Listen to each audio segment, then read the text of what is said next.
Love scooping your...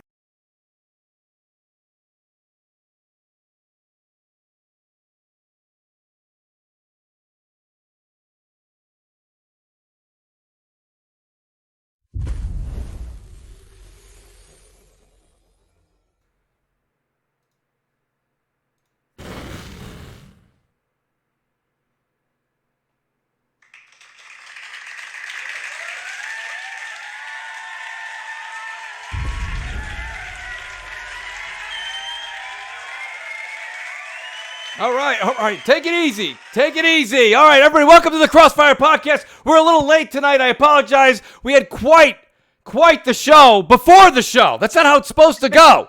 But we did do that. So everybody was asking, Mooch, are you yelling? I've been yelling for about 15 minutes. Hopefully I got the energy to do the show.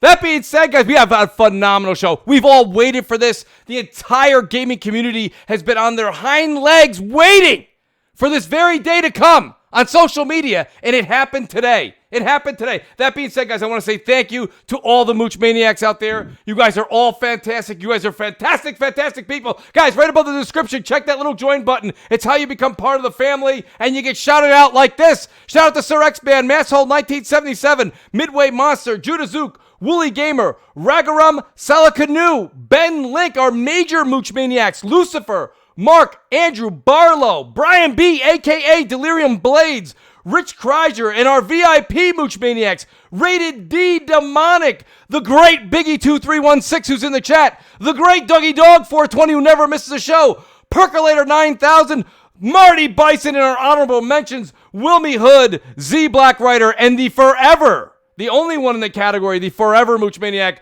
Longshot 316. That being said, guys, let me get to this great panel. We've got a huge panel and a lot to talk about.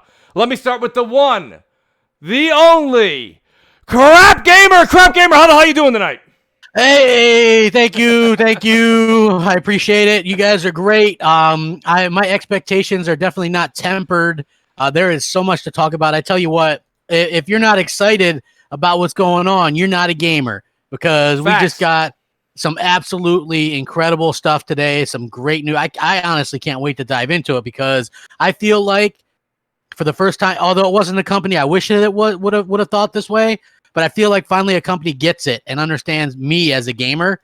And I think that's great. You know, it's Sony, not Microsoft, like I would have wished, but it's like they're almost talking directly to me. Like, I get it. They understand it. And I think that's fantastic going forward. I think they nailed it today. They're very concise with what they say, and I love it, man. Just great. So happy today. So happy. Well, Crap, we got a lot to talk about on that subject, and I know you're not going to be short on it, so it's great to have you here tonight. Guys, I want to do something that Crap always reminds me to do that I don't do often enough. Guys, tweet it out. Hit the like button. Hit the subscribe button. We're here. We're trying to get Mooch to 10,000, guys. Let's tweet this out. Let people know we're live on Friday night. You can't go out. Everything's closed. You're stuck with the Mooch. That being said, I got XBot448. XBot, how the hell are you doing tonight? Going, people, brother. It's a great night to be here, man. I gotta say, dude, you upgraded your crowd.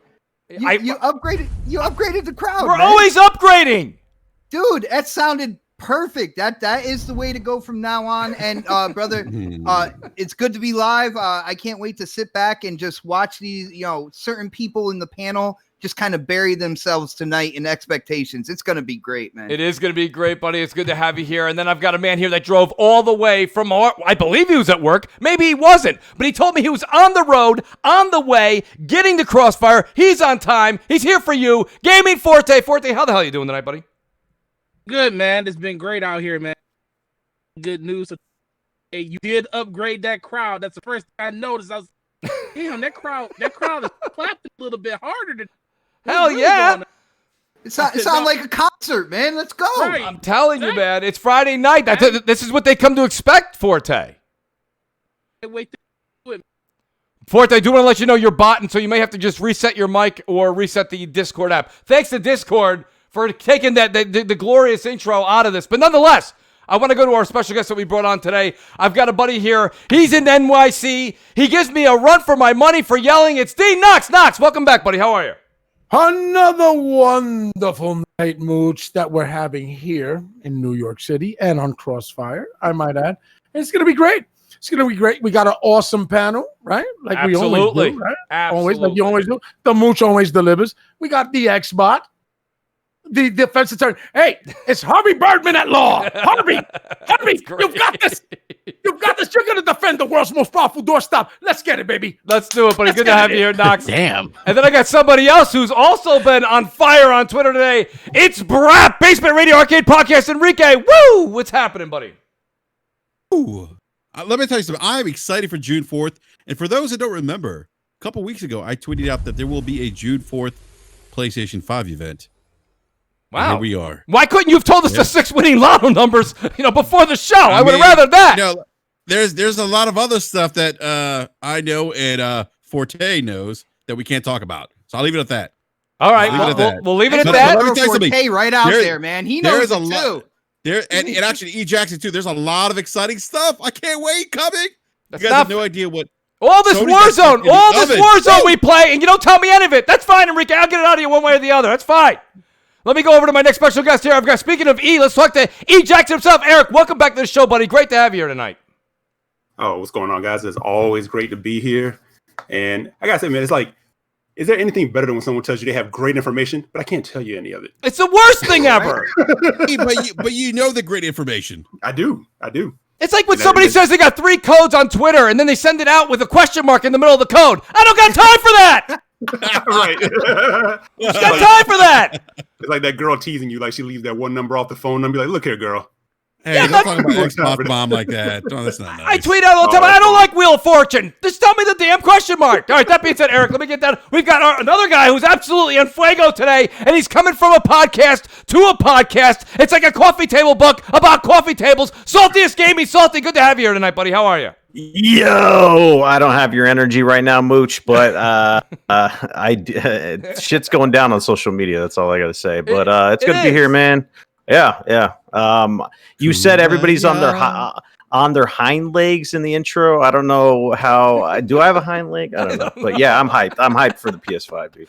Absolutely, brother. And then last but certainly not least, it is an absolute honor to have this man back on here. He writes amazing pieces for the Iron Lords. His opinions should be documented in stone. Nicholas Downey's back. Nick, Undead. What's up, buddy? How are you tonight?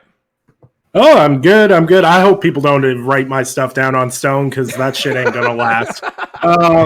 Always glad to be here and yell over people. Let's go. I appreciate that. Yes, Nick, thank you. Guys, I want to just take a quick second here and say, shout out to the super chat. Swexman says, give it to Luca, not to Crap. Crap, that's going to be coming to you anyways. And shout out to Doggy Dog 420 who says, super chat's working. Happy Friday, everybody. Thank you guys so much. This one here, I'm going to abbreviate just a little bit, Mr. Miracle, because, times are rough out there. He said, word on the street that things in Minnesota, they're out of bricks. They're using Xboxes to throw out. Listen, Mr. Miracle, let's keep things all good times. This is good times in gaming, buddy. But I do appreciate that super chat. And Mega Dave says, Xbox is trash. He kept it short and sweet. Okay, listen.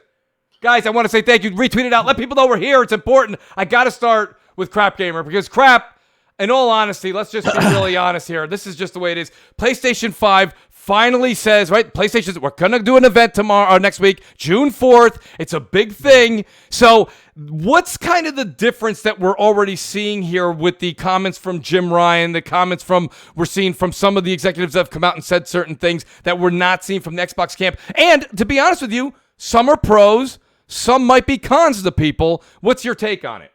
Well, my take is they once again waited for Microsoft to do something and then did the proper thing in reaction. And what I mean by that is they were very self-aware that Microsoft got a lot of flack for their quote-unquote reveal of the games running on Xbox Series X or lack thereof. And so they wanted to make sure that they show off games that are actually running on the PlayStation 5. And so they're going to do that. Also, they're going to show a mixture supposedly of first-party games, big AAAs, and third-party. I doubt they're going to blow their whole wad at this event, but we're definitely going to get a fantastic look. I wouldn't be surprised to see, a Spider-Man 2 brief type thing or a Horizon Zero Dawn 2 type of thing. It wouldn't surprise me in the least. And I think that's, you got to hype your people. And I don't think any company hypes their people more than Sony. And I just really, a lot of people were like, Sony's got to react. They got to do something. Like, if you look, They totally stole the shit. Like, all anybody's talking about is PlayStation. Millions of people are going to watch this event. It's going to be huge. We're going to get, we're going to probably, I don't know if we're even going to get the reveal of the console yet, but maybe not a price. It seems like, but we're getting a lot of information and it's very exciting. And, I don't know. Do we have it as a separate topic about the PS5 exclusives? No, go ahead. Bring it up. Okay. So the biggest news of today for me personally was the fact that Jim Ryan said that exclusives on PS5 are going to be a thing. And I got to say, that is absolutely the biggest news of the day. And the reason why I say that is because some things I think you have to keep tradition with. Every single generation that there's ever been, you had games only playable on that platform, on that hardware, to showcase that hardware. That's right. That wasn't possible on the previous hardware. And that's exactly the type of thing that people like in this changing time and changing world. I get that. But at the same time, I feel like you shouldn't just throw everything and caution to the wind and throw out all the things that make gaming great for these decades and throw that all away. And for me, a lot of people go, well, that's really anti-consumer and Microsoft's pro-consumer. I look at it the opposite way. If I'm buying a new console, I want to see stuff that takes advantage of it right away from their first party. Right. Not wait 2 years. That's anti-consumer to me. You know what I mean? Look, people had 7+ years to buy the old hardware. It's on them if they waited. So for me personally, I'm really excited about what they have to show off. You know what I mean? I really want to see what they have to do to impress. I kept giving Microsoft chances and chances, just like everybody else. Hopefully we can get something shown off that really impresses us. And Phil Spencer keeps coming out and saying, "Well, you can't really see it. It doesn't really showcase well what we're like." Bitch, did you see that Unreal Engine demo? Talking about frames per second. That showcase. Well, hey, listen. Anybody can flip the that's thing what he was talking about. And it doesn't showcase well when you're not showing it. Yeah, when you're showing that stuff that they showed, it doesn't matter. And people can enable 60 frames and see that no matter what they have, right? So for me, I really think that that it makes sense what they've actually been able to do. And here is the quote that is the dagger, the anti-Phil, if you will. We have always said we believe in generations. Jim Ryan speaking. We believe that when you go to all the trouble of creating a next-gen console, that it should include features and benefits that the previous generation does not include. And that, in our view, should make games. Hey, E, I don't know how easy pulling it off, E. Features. Having a stroke. We do. Having a stroke. We do believe in generations. He's having And some whether, kind of stroke. hey, It's not a normal one. listen. When I do what others can't do, unscripted, people. He is unscripted. People can't do what I do unscripted. Here we do. We do believe in generations. And whether it's the DualSense controller, whether it's 3D audio, whether it's multiple ways that the solid-state drive can be used, we are thinking that it is time to give the PlayStation community something new, something different. That can listen up, my friends. That can only be enjoyed on PS5. Boom! Dude, he's talking about Down goes. Well, down goes. I will say down this. goes Phil. Down goes Microsoft. I will say this much, guys. And Xbot, I want to hear what you have to say here. Let me just say, first of all, shout out to Carlos Crispin. Carlos Crispin says, I can't wait to play Grounded. I mean, Grounded on difficulty on The Last of Us 2. That's cold-blooded, Carlos. And shout out to the great Wilmy Hood, who says, who's yelling? Wilmy, thank you so much for that unbelievable super chat, buddy. It is outstanding to have you here. But I got to say, Xbot, if I may take a second, I want to say, what's your rebuttal to that? Because I will say this much: as Crap was reading that, and I don't mean how he was reading it, but hear me out real quick. The one thing I picked up was when I remember back in 2013. Let's just look back. Look, this is what Sony's doing. They're literally using Microsoft. They're trying to pick and dodge here and use ammunition against Microsoft. So the one thing that they're hearing in the gaming streets, if you will, is that people are saying, I'm a little concerned, and Microsoft hasn't proven it yet. They haven't shown us yet, but they're a little concerned that the Xbox Series X will hold certain games back from first party. Now, I'm not saying they will. All I'm saying is Sony and Jim Ryan, with that comment that Crap just read verbatim, is them saying, we hear what you're saying and your concerns. We're telling you, put those concerns aside. We are not going to do that. All I heard was features about it. You know, the 3D and capabilities, audio, stuff like that. Yeah, well, but you know, when it comes down to it, that's all I heard. Which, you know, both systems have different features. You have the Series X putting HDR on games that are already out there now, going all the way back to the OG Xbox. I feel like that's a technology that people just kind of brushed off to the side. It's like, yo, that system implements that itself with machine learning and stuff. There are things on both sides for both consoles that are going to make the consoles really good. And when it comes down to it, you know, I hear what he's saying when it comes to Twitter, but I'm waiting until next week. Show me exactly what you're saying here, because when they're talking about, you know, they want to have things only on the PS5, I'm looking to see what their launch lineup's going to be like. Is first party going to be there? Because if there is a padding there where first party is not going to be at that launch and it's going to be out sometime later, he has no problem saying that.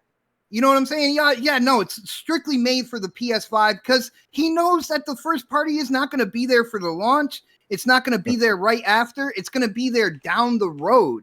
And when it comes down to it, that's why I am glad there's an event where I hope they show something, but this is also a series of events as well. This is part one. Conversely, did Microsoft say they're going to support the old generation just because they know they're not going to have anything outside of a new Forza and a new Halo, which, you know, not only that crap. It is their whole consensus. It is what they are doing. The reason that Microsoft is baking backwards compat in such an important aspect to their new, you know, most powerful doorstop is because they know they're not going to offer you anything till 2022.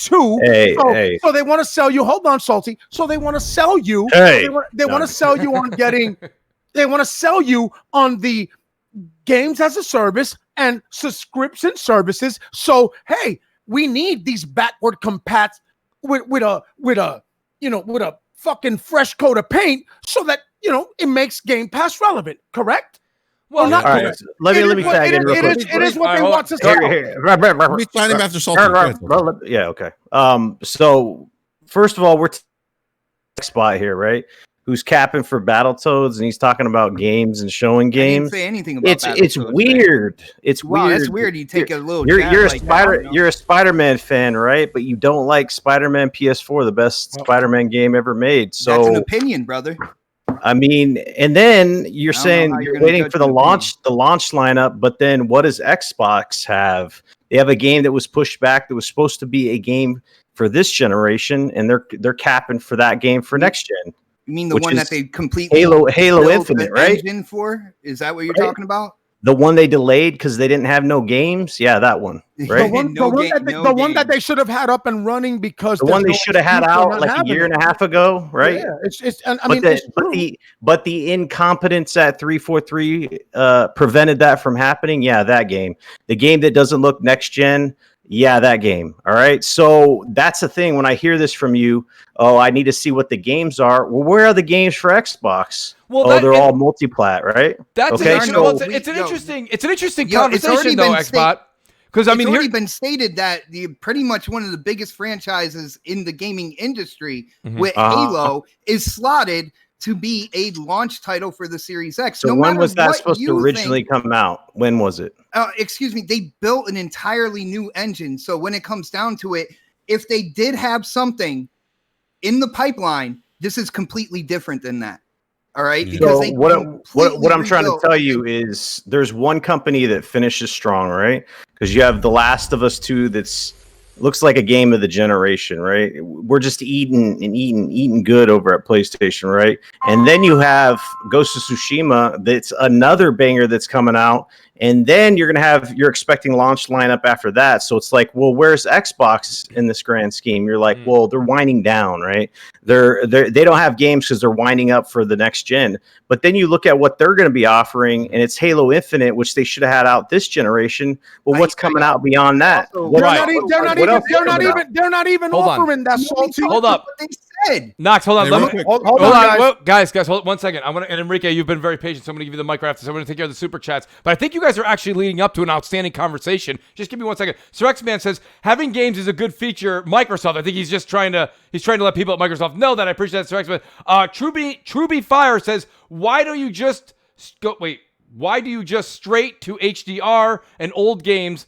That's the problem. I'm not sure. I think I know where he's going with that. We'll get to that in a second. No, because can I real quick say Go ahead. Because that is a feature. That is something that we would not have even have guessed was coming at some point in time, that they can literally put technology into a console that's like, you know what? You see that Gears HDR over there? What if we implement that in this OG Xbox game? And it's all from the system. Right. Like, that's absolutely incredible. Well, hold So on. let- And yes, Xbox, it I is. don't want to It is. listen. I don't want to belittle that, because you are right, but I do want to dive a little bit deeper into, because everyone looks at the information that came on back compat at the very top level, and I think that Salty, I think that Xbox, you even made something. Crap made some good points. I want to say Daniel Gonzalez. This is something that's kind of heartfelt. He says, "I've been a loyal Xbox fan since the 360, and it hurts to see the direction Microsoft is heading. Microsoft doesn't understand we need exclusive AAA games. I'm starting to lean towards Sony." And I'm telling you, now, a lot of people are starting to say that. Brap, I'm going to give you the mic. You've been extremely patient.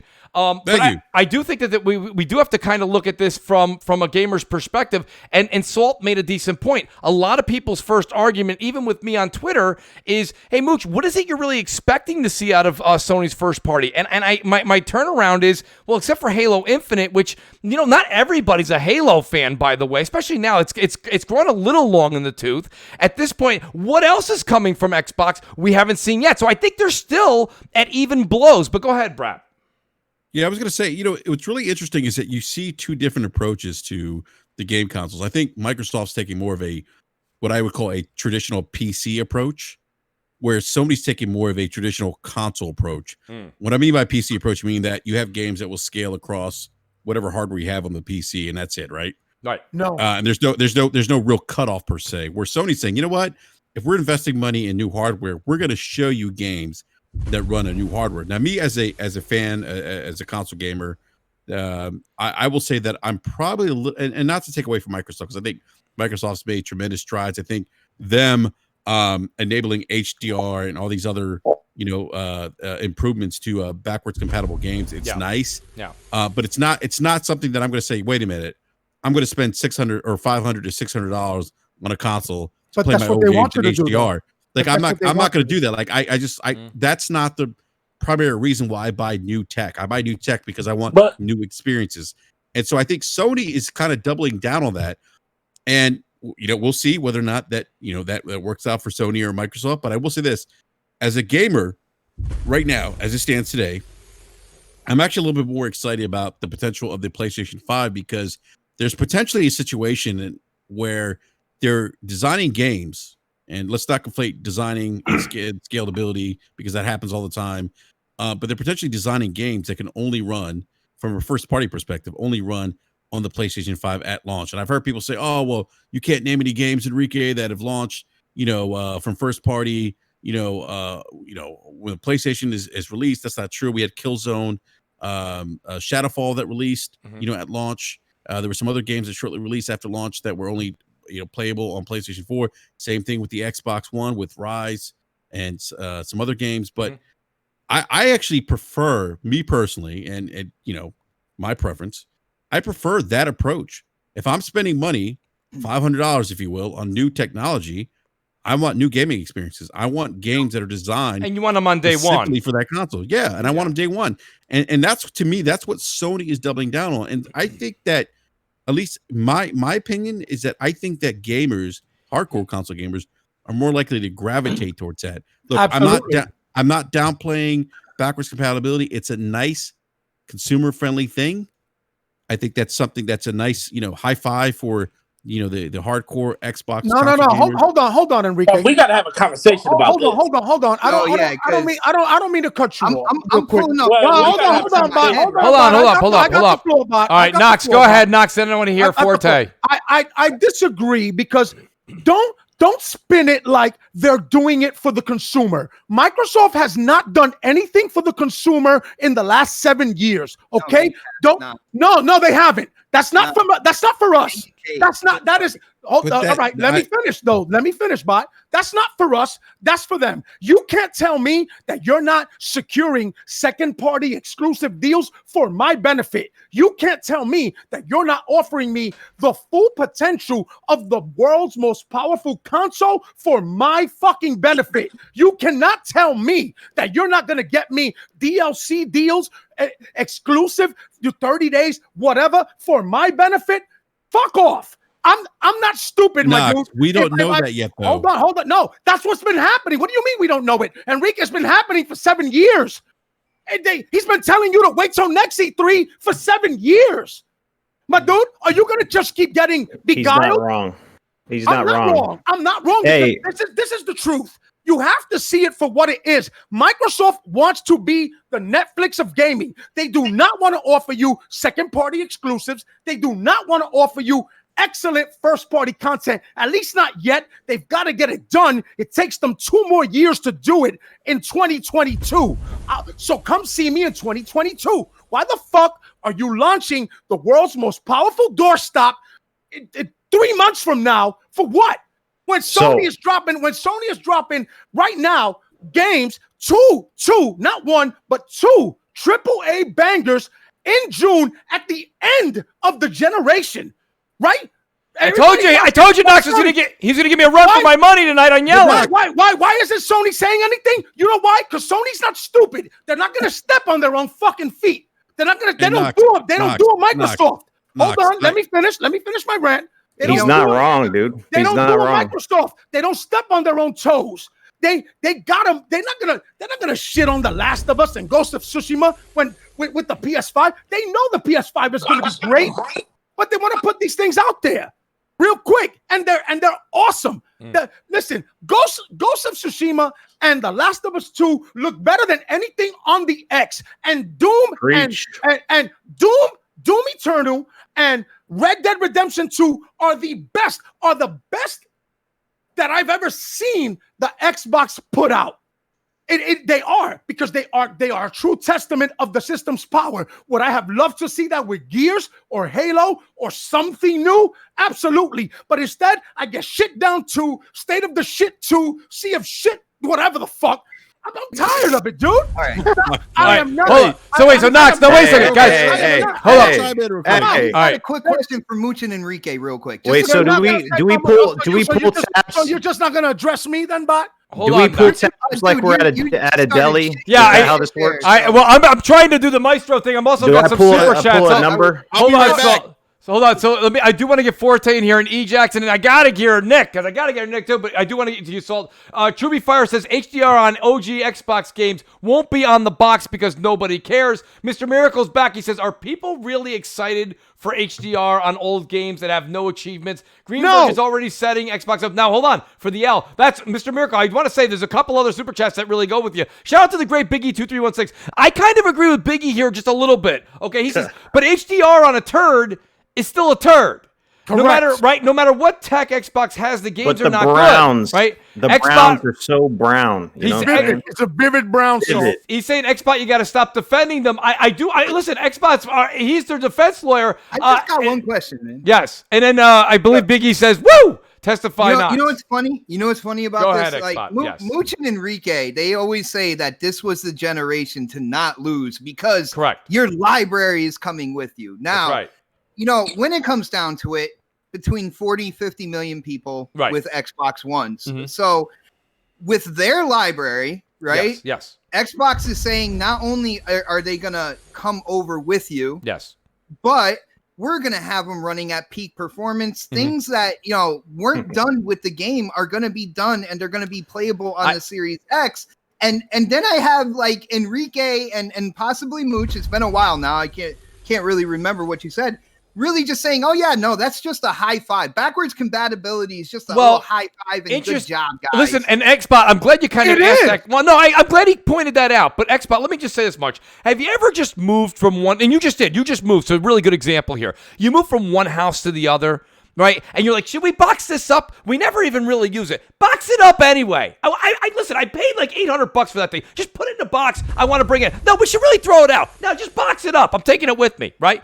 That's what I mean by you don't want to. This was the wrong generation to lose. These are games that you own, okay? You put money into. It's your catalog, okay? Nowadays, it's a digital artwork where before it used to be like actual like cartridges or it was, boxes with CDs in it. Now it's a digital artwork. But nonetheless, you take these games with you. So does that mean all the stuff that you brought over when you went to your new house, you opened it all up and played with it like it was new again?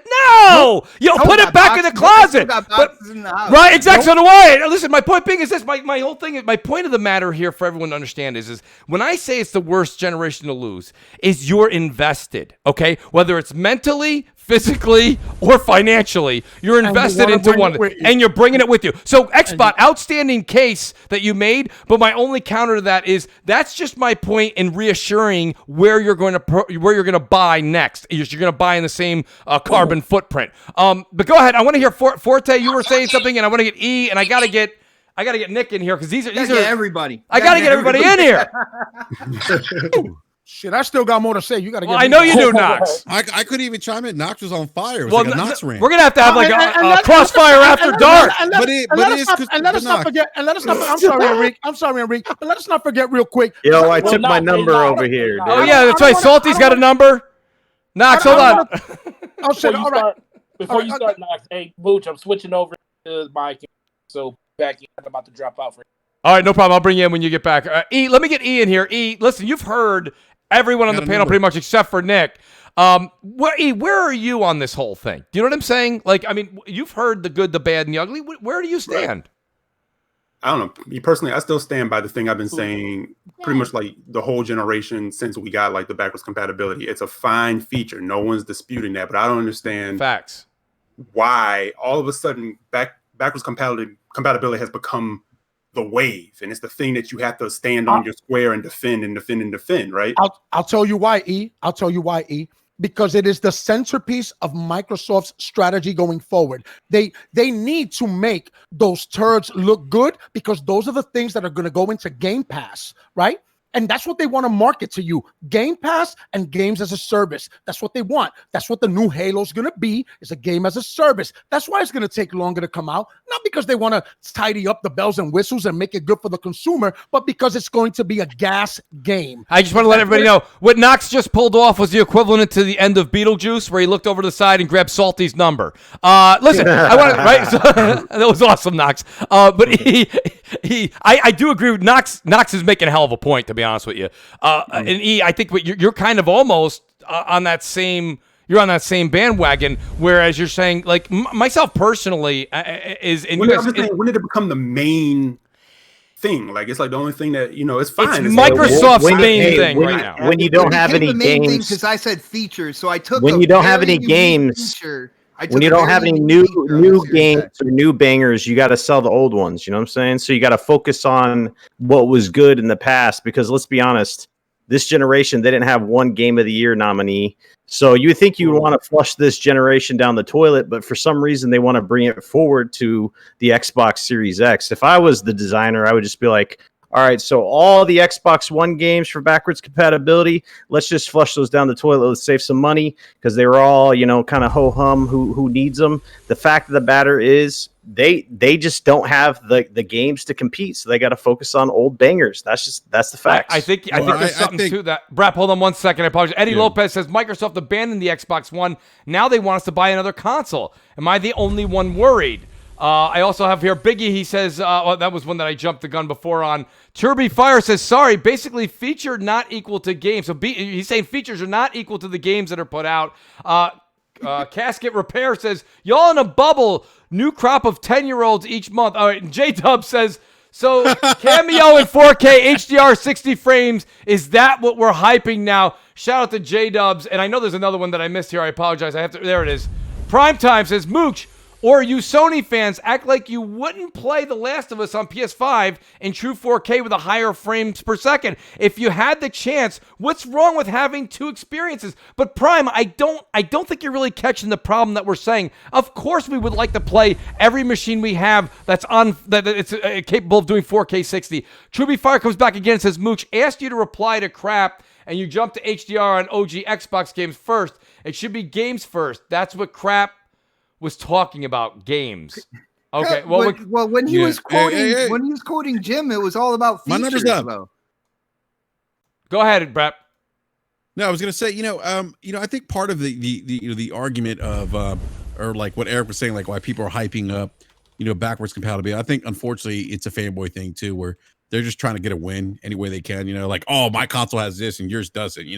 But I will say this, to what Knox was saying, I do think it is consumer friendly, but it also ties into what Microsoft is in their DNA as a company, a services based company. It is and not any different to, what Apple does with iTunes. You could take your music everywhere you go, whether you bought it 10 years ago, you still have it, it's the same thing with Microsoft. I mean, that's kind of what they're doing. They're trying to keep people into that ecosystem. I mean, and they're going to do it by getting people locked into, their investments digitally. And like Mooch said, I mean, this was the generation you didn't want to lose because people are tied into ecosystems now. They're tied into their friends list. They're tied into their trophy systems. They're tied into their digital library.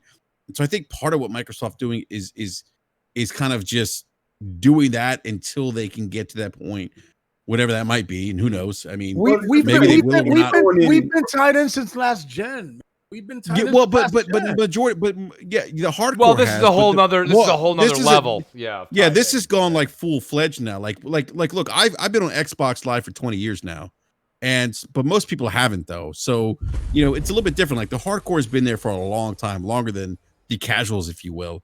This was the generation where people really got locked in to their friends. Casuals get up and get the step in real quick, bro. Casuals put it as long as they get like 5 friends to go with them to rock some COD, they good. Yeah, but the thing is, they're tied to their trophy systems. They don't care about those trophies. The thing is, you're talking about they do. No, they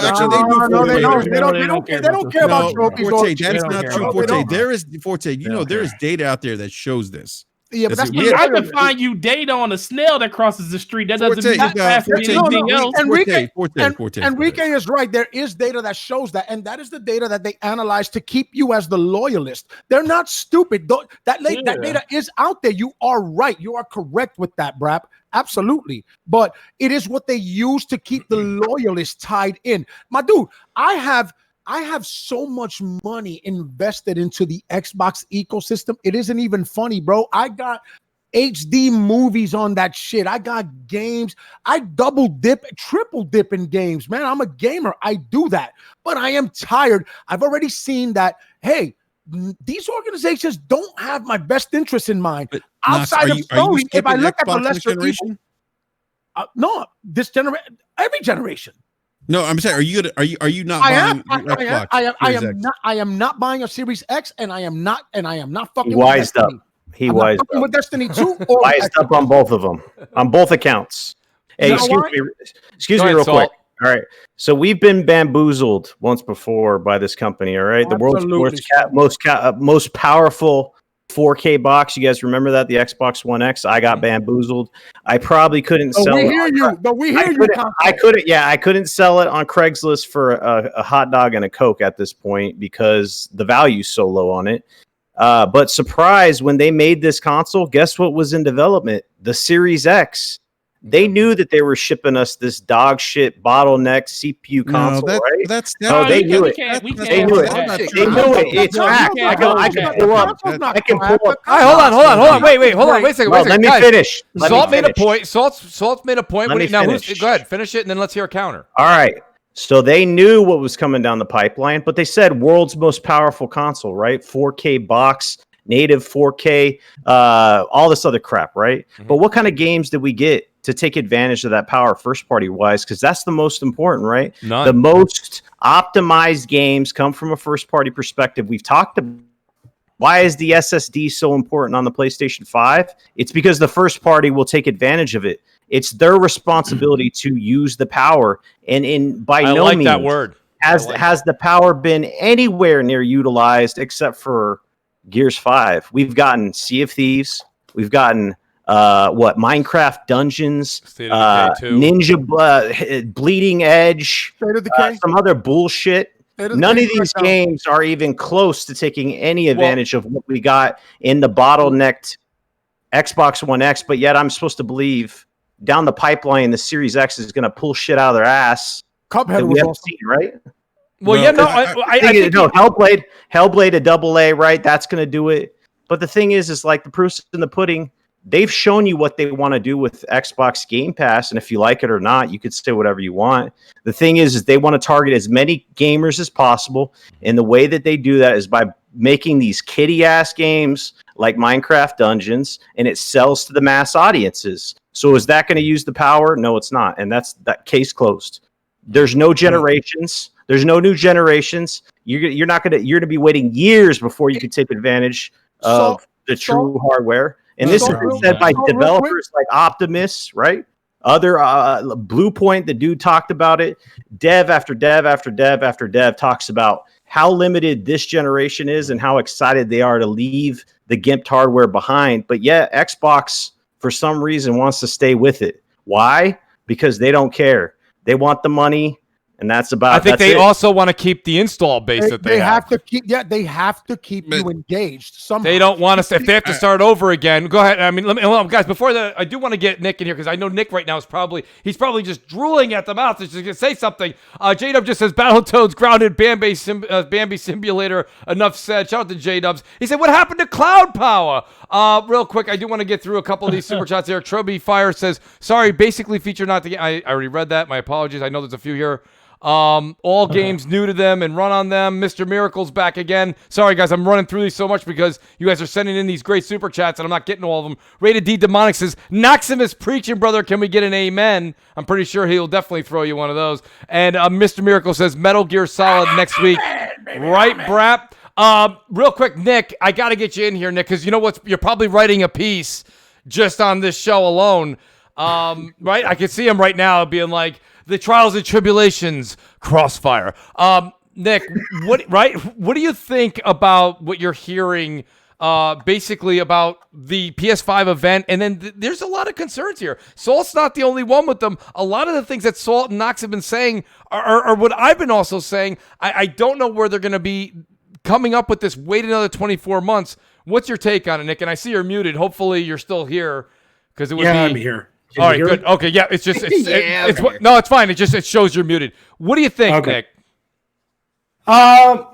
See, I always look at myself. I'm weird. I'm always weird. I've always been weird in terms of what I look for in a games console. Mm-hmm. I started gaming on PC when I was 3 years old, so I've been more encompassed to the PC market than I ever have been to how the console market works. So when I made the hop over on the PlayStation 2 and the original Xbox and then went to Xbox 360 and PlayStation 3, I've always owned both because it was just one of those things of, oh, well, this one plays Halo and this one plays this and this plays that. And that's basically how I bought all my boxes and always bought my boxes. I think backwards compatibility is a great feature. That's one of the reasons I love the PC platform. I can go, hey, there's that game I played in 1997. Oh, what was that called? Oh, Redneck Rampage. I can find it on Steam, buy it for $3, have a blast of nostalgia, have a great time. It's a great feature, being able to go back and play old games you love. I'm playing the original Max Payne on PlayStation 4 right now through their PS2 classics. Yep. And I'm loving it. Loving it. Never played the game before. I'm enjoying the hell out of it. But you should never base your whole marketing approach about selling new hardware by using prior generations or prior games. Well, that's the point I was trying to make. Sorry, Nick, I was trying to make that point earlier. Yeah, you should always be looking to the future. You need to make people excited for what's coming next. Instead of looking at and going, oh, well, the backwards... Like, don't get me wrong. The piece they put out on backwards compatibility is great. It's a great thing. It's a great feature and everything else. But what's really going to sell people on next generation Xbox is what games are coming. I don't care if it comes in 2021 or 2022 or whatever. PlayStation proved with this generation, if the games look good enough, people will wait 2 or 3 years for them if they look good enough. Well, but PlayStation also knows how to tide you till they're released. Microsoft has lost that since the loss of Don Matrick, and I'm keeping it a buck. I got my number. Here's the thing. I think I see where you're coming from. One of the things that I said, and this will kind of piggyback onto what E and what Nick have just been saying, and I said it on Twitter, I don't know how many people got a chance to read it, was that I feel like backwards compatibility now, yes, whether one of the companies is doing it a slightly bit better than the other, right now, yes, we don't know what Sony's plan is. We know they're going to do backwards compatibility. Cerny spoke about it in his deep dive. He did mention it, so it's definitely in their plans. My point being is this. I feel like backwards compatibility, this is my analogy, it's kind of like if you, and you guys will remember this on the panel because I think we're all around the same age. Back in the day, air conditioning was not a standard in the car, okay? But nowadays, you're not like, hey, Salty got a new car. What'd you get in it, Mooch? AC. Huh? I got AC, baby. Huh? I'm cool. Okay, my point being, right? So my point, right? My point being is BC, backwards compatibility, is becoming a standard. So when someone's sitting there taunting it for 24 to 48 hours, and I'm talking about Xbox, you know, and some of the affiliates, and they're out there and they're doing, myself personally, I say, that's really great. But for me, again, it's like AC in the car. It's coming with me. I know. I don't check that off. I don't go, does this car have air conditioning? I know it's got air conditioning. I know I'm going to take these games with me. So that's the thing. And, you know, shout out to Biggie2316 again, who said what he said. Here's the thing. You take a game from the 360 era or a game from the OG Xbox era, and they add it 4K, and they give it HDR. I didn't want to play it then. I didn't want to play it 2 weeks ago. And I don't want to play it when it's shinier. Like it doesn't. Biggie's the man. You know, that's me, and I understand, guys. This is a me problem. So for all you guys in the chat right now, they're going, Mooch, you're out of your mind. I'm not. It's a 99.9% of the population problem. I also want to throw this volleyball in the air to you guys.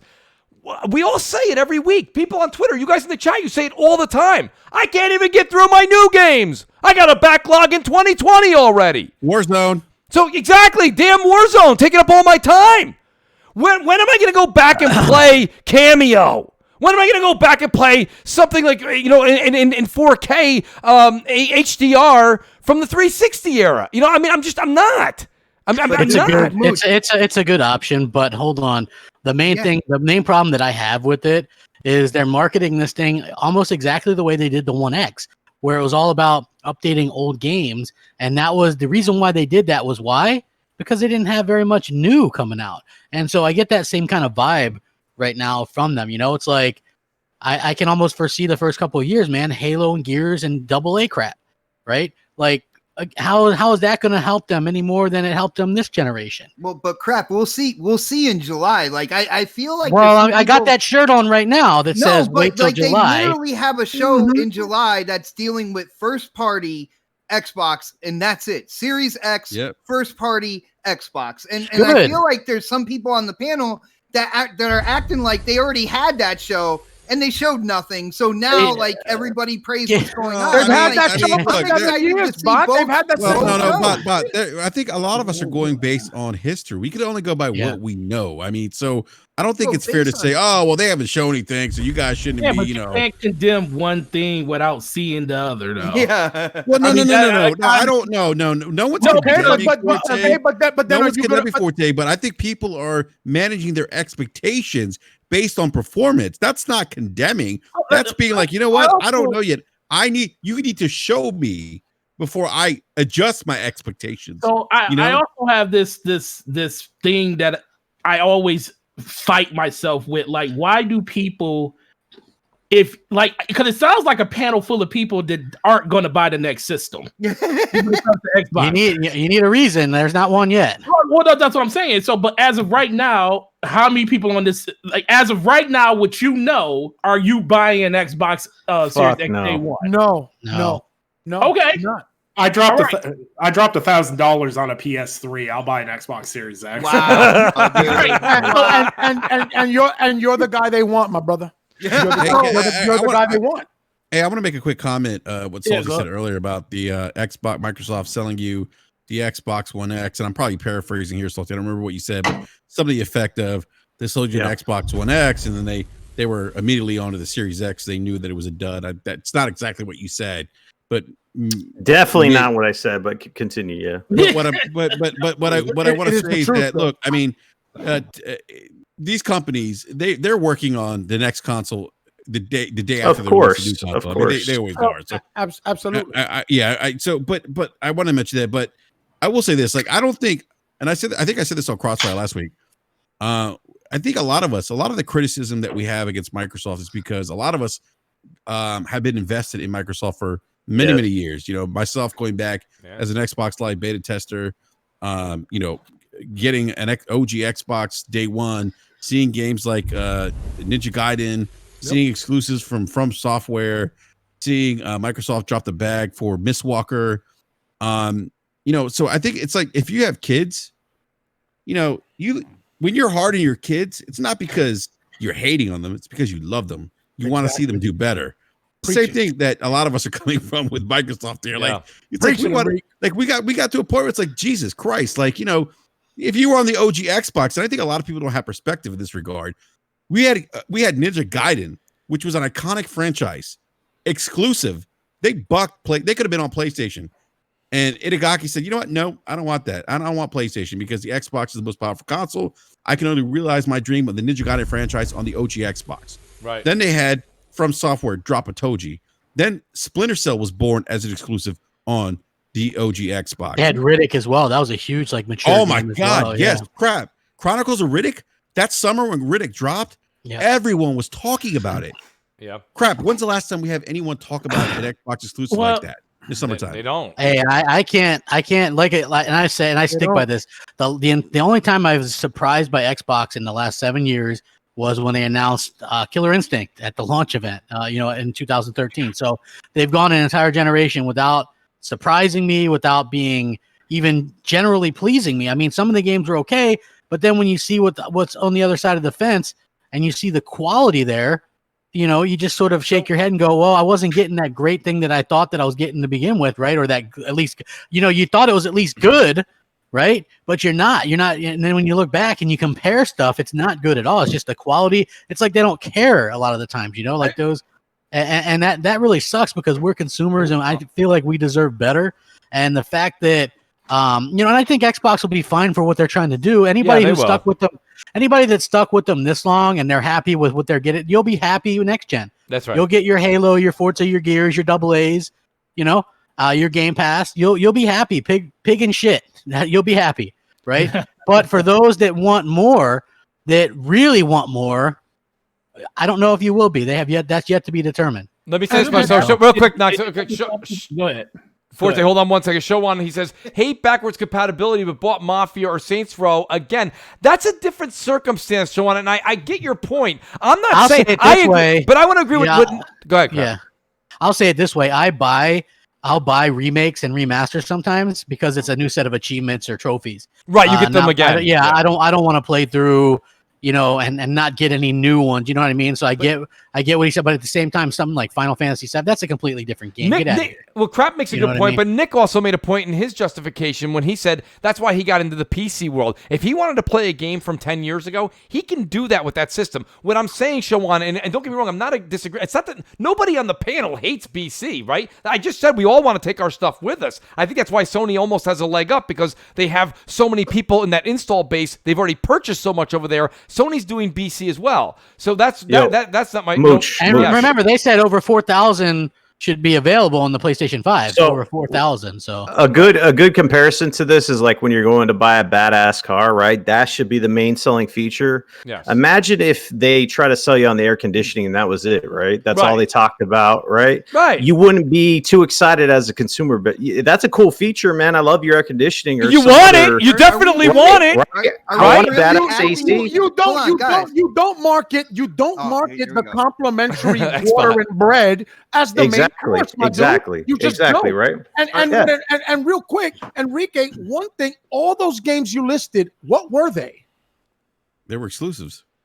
Exclusives from where? Well, Ninja Gaiden. Second party, second party, Yeah. right? So why did Microsoft stray from the what worked? Why did they stray from what worked and then told us that it was to our benefit? Why? I don't know. Why? And why? That's a good question. And why That's do a great Xbox question. I mean- loyalists buy it? Why do Xbox loyalists buy into the nonsense? Well, we joked about it back in 2013. We said Sony took everything from Xbox's playbook, and they did. Well, they and for did. some reason, They did. Microsoft burned their playbook. I don't know why.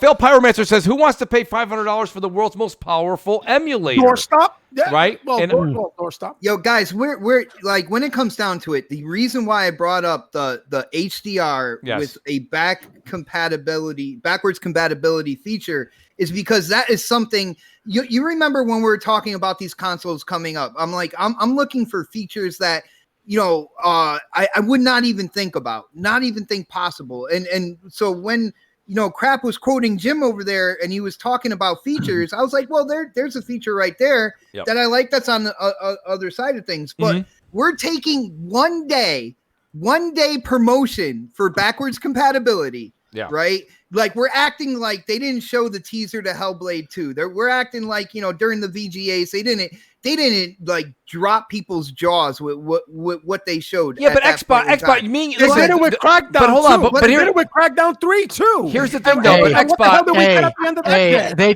did it with We got the Scalebound. They did it with Fable Legends. They did it with. This is what they do. They did it with Phantom Dust. Yes. Right? Like, look, you gotta. God Yeah, damn this is the thing. What they showed was, especially if that's on Unreal 5, Unreal 5 doesn't come out till the end of next year. Right. So that means that game is potentially 3 or more years away, and they don't even really have anything to go for because Unreal 5 isn't out yet. So again, and again, that We'll have game a show in July. Like that I don't game, know they why. do, but when is that game going to release, Bot?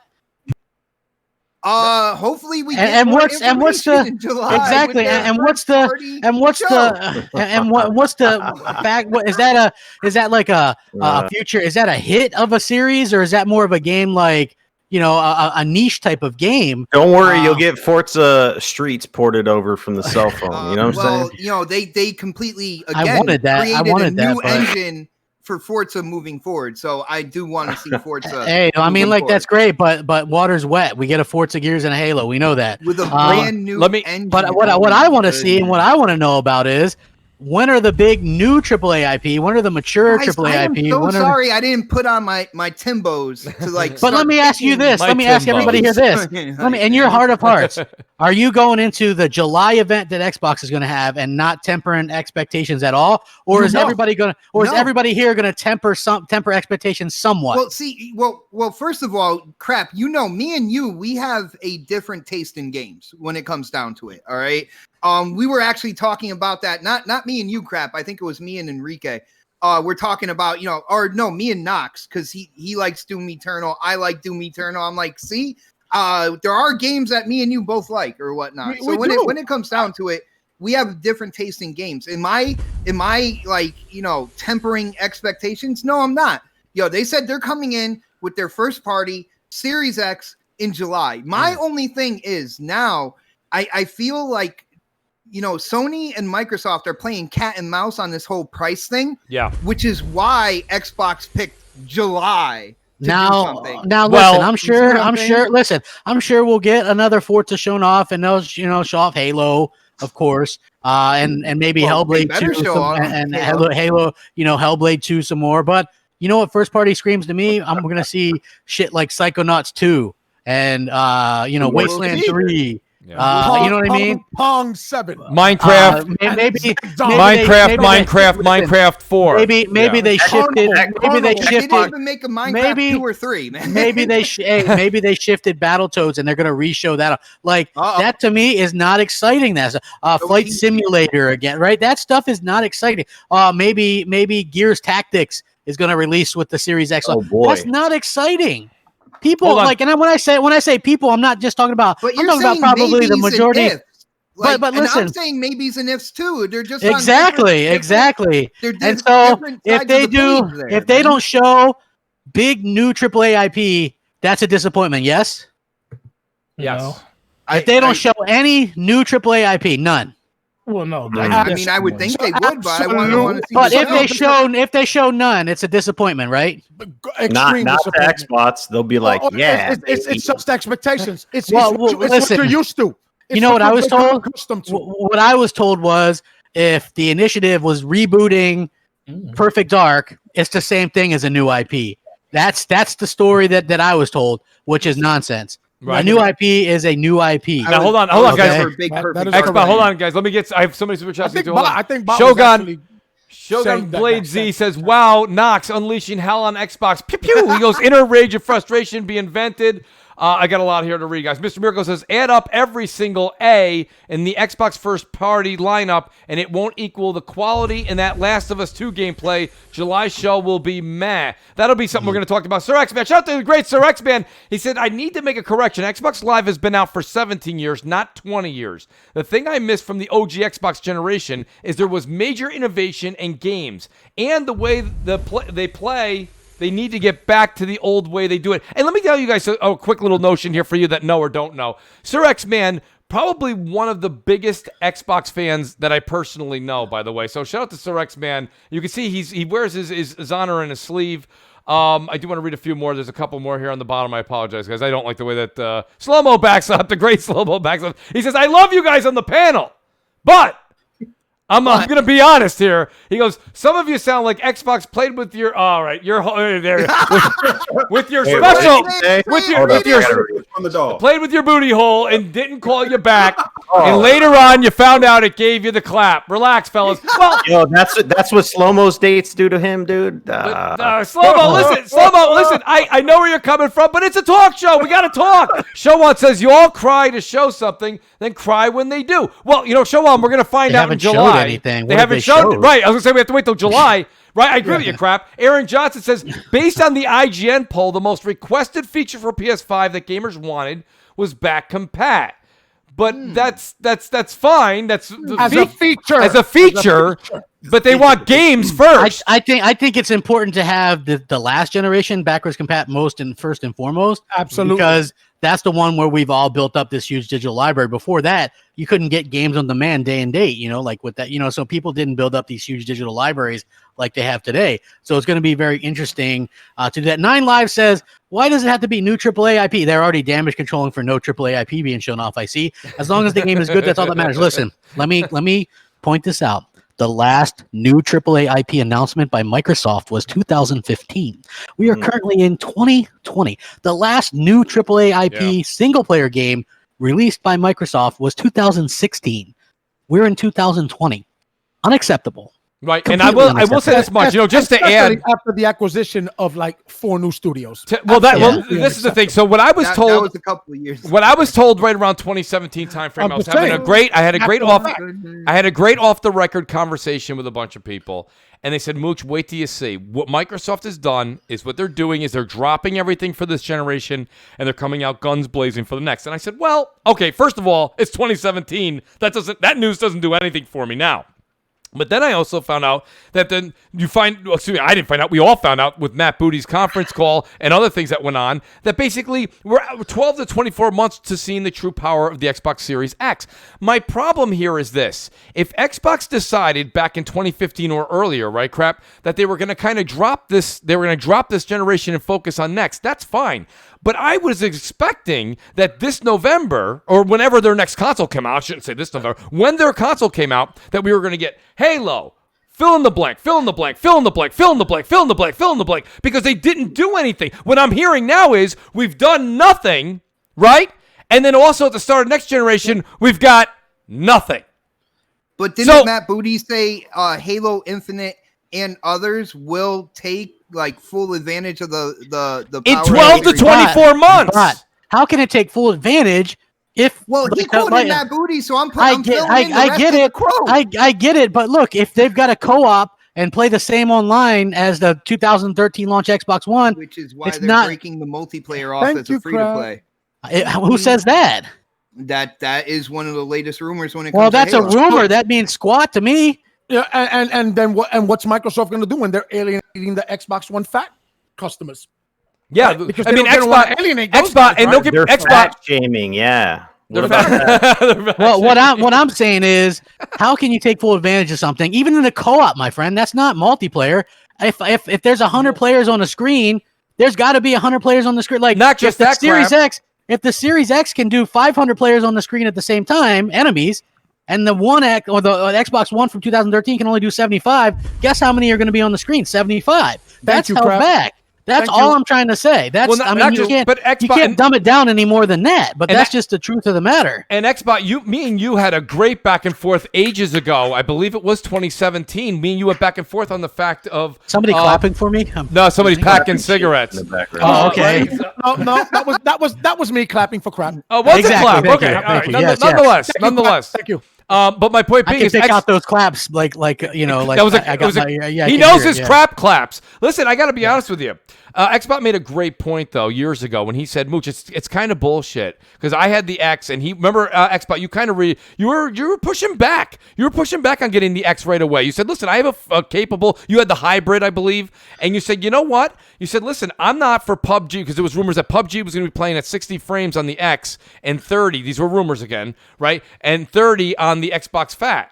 And the problem was that you were pissed, it twisted, right? Brother. It was the One S that like when the One S came out first, and I was like, why am I going to buy that? The conversation but me and you, our PUBG discussion was the X because they only said on the X it would be 60 frames. They didn't say on the S, so it was on the X. PUBG, remember we were hyped for that shit? Right, exactly. The only thing we had to play. The only thing we had to play in 2017, it was a dry-ass desert, and we got excited for PUBG. Remember that? Hey, and we also got fooled because we were thinking it was exclusive, and Greenberg's like, it's exclusive, right? It played at like 20 frames per second, and like dog shit. If you're not only that, but we were so dry for stuff. We were like, yes, we got this game, like this little $20 game, and it just goes to show you how bad things got. You know what I mean? And it's it's bad. Well, shout out to Simp. Listen, I also want to say this: the whole thing of backwards compatibility. I think a lot of people that suffered with Xbox One this generation want to get the hell away from those Xbox One games. So having backwards compatibility maybe necessarily ain't a great thing if you're an Xbox fan because you want to get away from that shit. You know, it was a bad generation. Honestly, it was. Maybe the third-party stuff was okay, but damn. No, but you always want to bring your library back with you. Like if I can play my old games, if I choose to, on my old hardware, which I will never choose to, unless it's like maybe Mortal Kombat or something like that, Injustice, maybe, right? If I can play that on my new current hardware, fine. I don't need for you to emphasize on making it hype, making it HDR. The only reason Microsoft is focusing on this, and this came from them, where they said it was one of our most primary focuses were to make sure that back compact games were top-notch. That is not for the consumer's benefit. That is for the benefit of Game Pass and Microsoft. That is all I want everyone to understand. That is why they made it a precedence. That is why they made it the most important thing to do. Us getting first-party exclusives, second, third, fourth, apparently 100th. But let me say this much. Shout out to Sin Vendetti. He says, why do I feel like I'm the only person that's hyped for both systems? Sin, you're not alone. Honestly, you're not. I know where you're coming from. And you wouldn't think that listening to this podcast. Right? Nah, not at all. Sean Murray says, I prefer Xbox. Been on it for almost 15 years. I don't want to lose access to games I've already paid for. Microsoft is the one who brought back and Pat. He's not wrong on that. He's really not. Sir X Fan's back again. Says, developers. I miss Bob.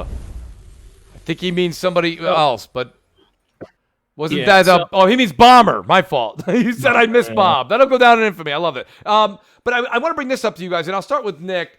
Nick, you know, this was something that I've been saying for a long time. One of my concerns with Xbox, you guys have all heard me say this a bunch of times, is that I've been concerned with leadership. And what I mean by leadership is none of the stuff we rehash. I'm not going to rehash anything we've talked about.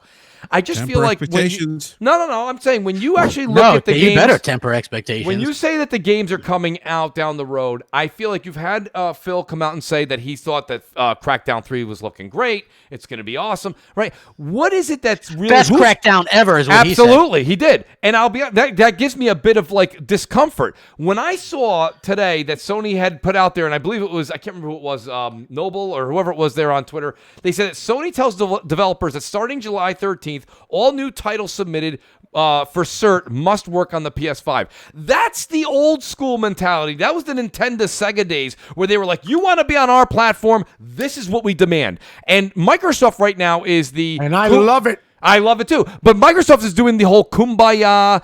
Developers can do whatever they want, whenever they want, wherever they want. Okay, well, the problem is... It's the way to look friendly, meaning that it's a fucking get out of jail free card, Mooch. That's what it is. If you tell even... remember, and now I'm going to date myself because I don't know how many kids mow lawns anymore for money. But if you used to tell somebody, say, I used to mow lawns. They say, I'm going to mow a lawn, right? And you go over there and you say, you're a little kid, I want you to come every Tuesday unless it's raining.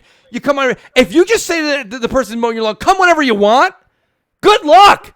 You're gonna have a forest in your front yard. So my point being is this: when you have Sony come out and say, "Listen, we are gonna have a lot of dedicated customers buying our PS5," I need you to make sure that every game that you have coming out, okay, or certified, which means it goes through the certification, whatever. Basically, from July 13th on, any game has to also run on my PS5. Period. Now, Nick, maybe I'm old school. I know we have a totally different way of thinking, and you could say, Mooch, you're way out of line, but I kind of like that because now I know when I go to plunk down that money for a PS5, any games that happen to be coming out between now and then, I get to play them on my PS5 as well. But I know that Microsoft's not going to mandate that because they're the good guy, right? What Microsoft was trying to do this entire last part of the generation was they were, like Knox was saying, they were shooting themselves in the foot, the beginning part. They took all the ammo away, right? Game Pass is $1. We're giving you all our first party in there for basically nothing. Developers can do what they want, when they want, however they want. Oh, well, it's hard to argue with all that stuff when it just sounds so good on paper. It sounds great in a tweet, but is it really great as a product? Nick, do you see where I'm coming from? Does it hold water? See, the thing is that there's two different types of consumer mindshare that we've got going on. And the thing is the biggest mistake people have is thinking that either one is wrong. You are not wrong for wanting to have exclusive, only made for PS5 games. That does not make you wrong. And it's also not wrong for someone to want the opposite of that. Because we live in an era of services and everything else. And this didn't even start with gaming. Services have been pushed by movies, music, everything else. Like, who owns music anymore? Like, I use Spotify exclusively. I have a binder full of CDs from when I was in high school that I flip through every so often and go, man, I wish I had something to play these. But the thing is that you're seeing two very different approaches to how each company believes the next step is going to be. Microsoft's adopting the more PC model of, come on down, you can bring all your stuff with you, which is cool. And I like that. Yep. I enjoyed a lot of Xbox games this generation. I enjoyed a ton of PlayStation games this generation. And all those games are going to be coming with me. The PlayStation games I loved are going to be playable on my PlayStation 5. The Xbox games I loved are going to be playable on my Series X. I'm happy with that. But the thing is the messaging needs to be consistent. It needs to be concise. And you need to explain. You can't just say something. This is something that I said when Mark Cerny was talking about the SSD.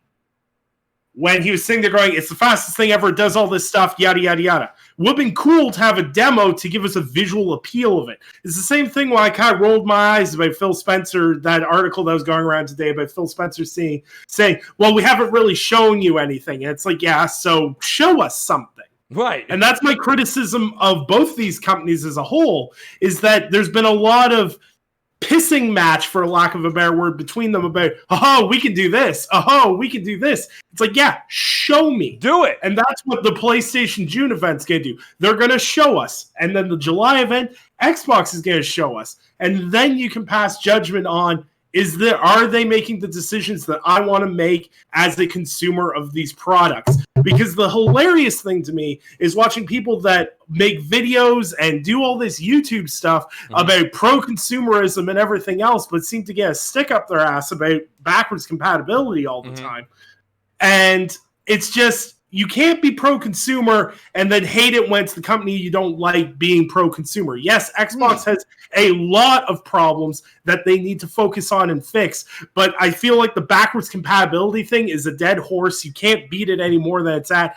It's the one thing Xbox does better than PlayStation at this current time. But sometimes, Nick, don't you think sometimes that consumer-friendly move that you're talking about, yes, you like you said, you can't say you want it and then critique it in the same hand.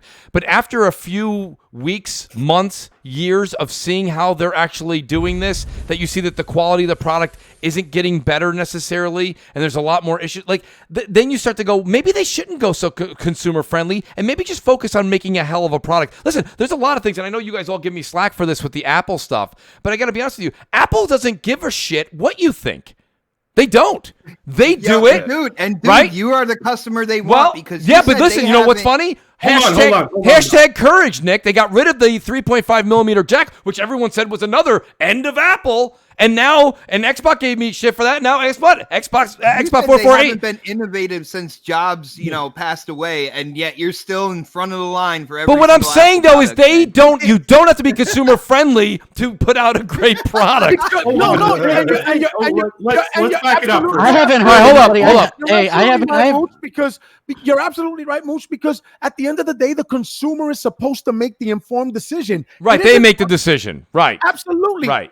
You're supposed to know that these people are going to try to G you. It's the whole fucking purpose, right? If I want to sell you something, I'm gonna make it grandiose. Let me. I want to hear what Nick says too.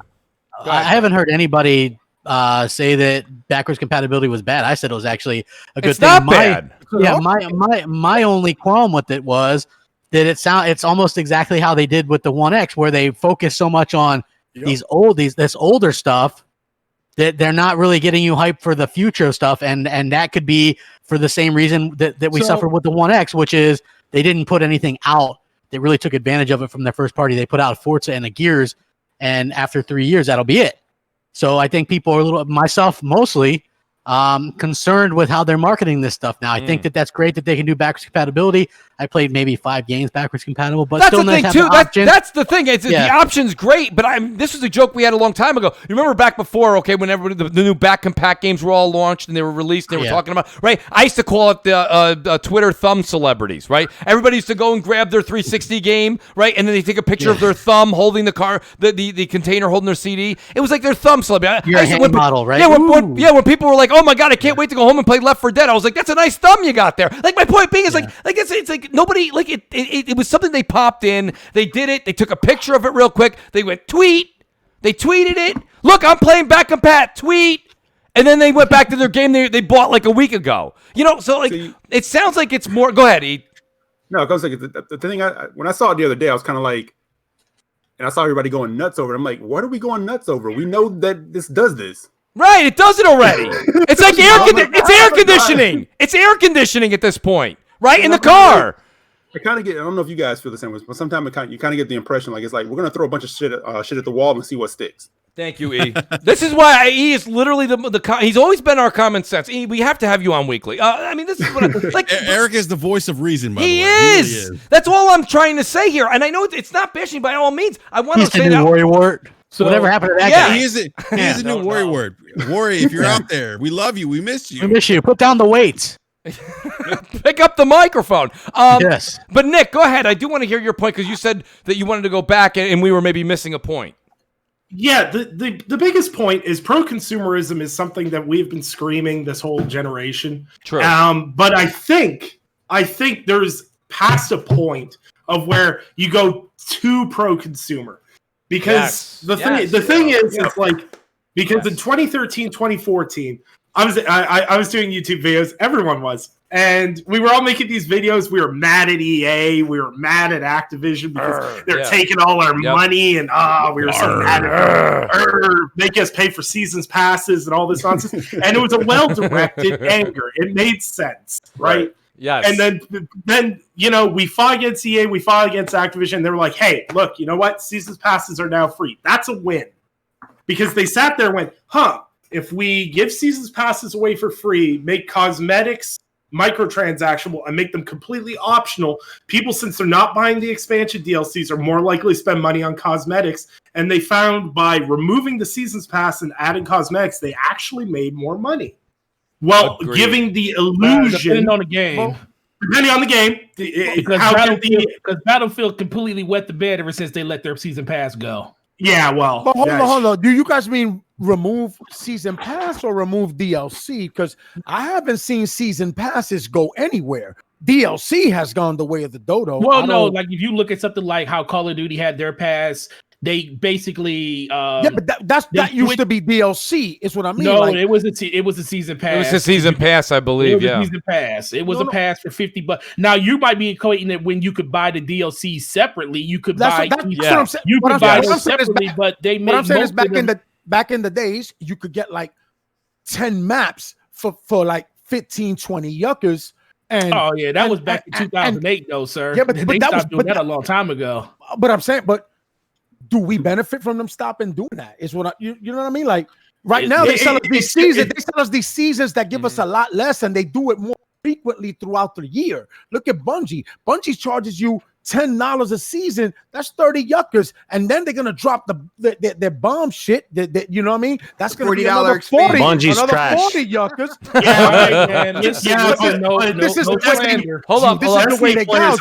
Bungie is the trash, the armpit of the gaming industry. I'm right there. You're right. You're right, Salt. That's why I deaded them motherfuckers for real. Yes. Fix your face, Bungie. Let me say real quick. Shout out to JB Golden. He says Sony mandating that games has to be backwards compatible is because then they don't have to do the work in making sure it works. Microsoft has basically said that they're doing the work themselves, so which is way better. You know, I'm not sure about that, JB. I mean, I know. I guess I see where you're coming from. Phil Pyromancer says Xbox just announced Xbox Series X lets you save your game progress. I'm not sure.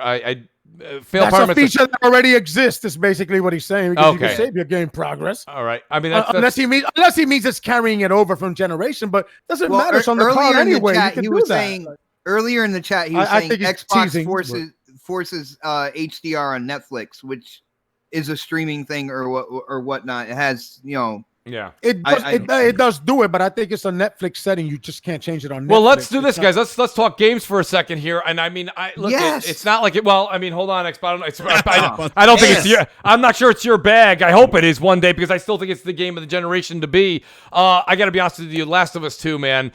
Here's what I want. I don't want to get into the top layer. I want to peel the onion back a few layers here. This game has been under nothing but scrutiny. Okay, for obvious reasons, but we're not going to get into that.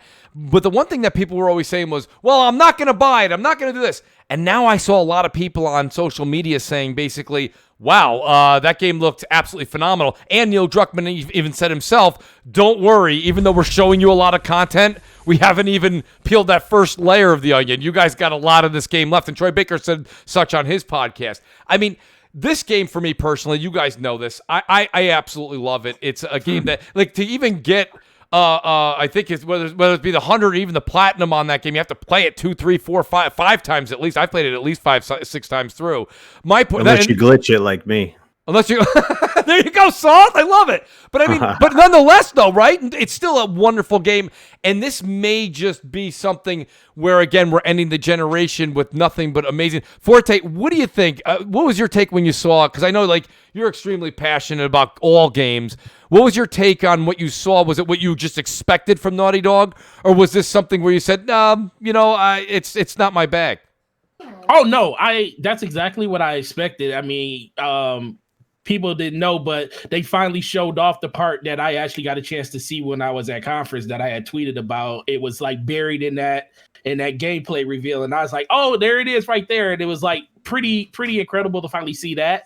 But the one thing that I really enjoyed the most was the fluidity that the game has. Like, I can't remember the developer that was, throwing shade at them about everything that was going on there and calling people out. But the one thing he did say that I did take note of was when he said, no matter what, you're going to love the animations. The animations are going to be on point. The fluidity is going to be on point. You're going to feel like you're actually controlling that character in a meaningful way. Mm-hmm. And the one thing I noticed was people didn't know when they did the first gameplay reveal or the demo reveal of it, when they were showing her going underneath cars and throwing rocks and stuff at people when there were no control prompts on the screen. Yeah. People didn't know if that was actual gameplay. They didn't know if that was like cutscene mixed with gameplay? Was it cinematic style? Well, we got our answer because literally during this demo, they showed all that stuff in action in the game. And that's what I enjoyed the most. Like, I love graphics in games. I'm a whore when it comes to it, but I'm more of a sucker for the way a game feels and the way it performs.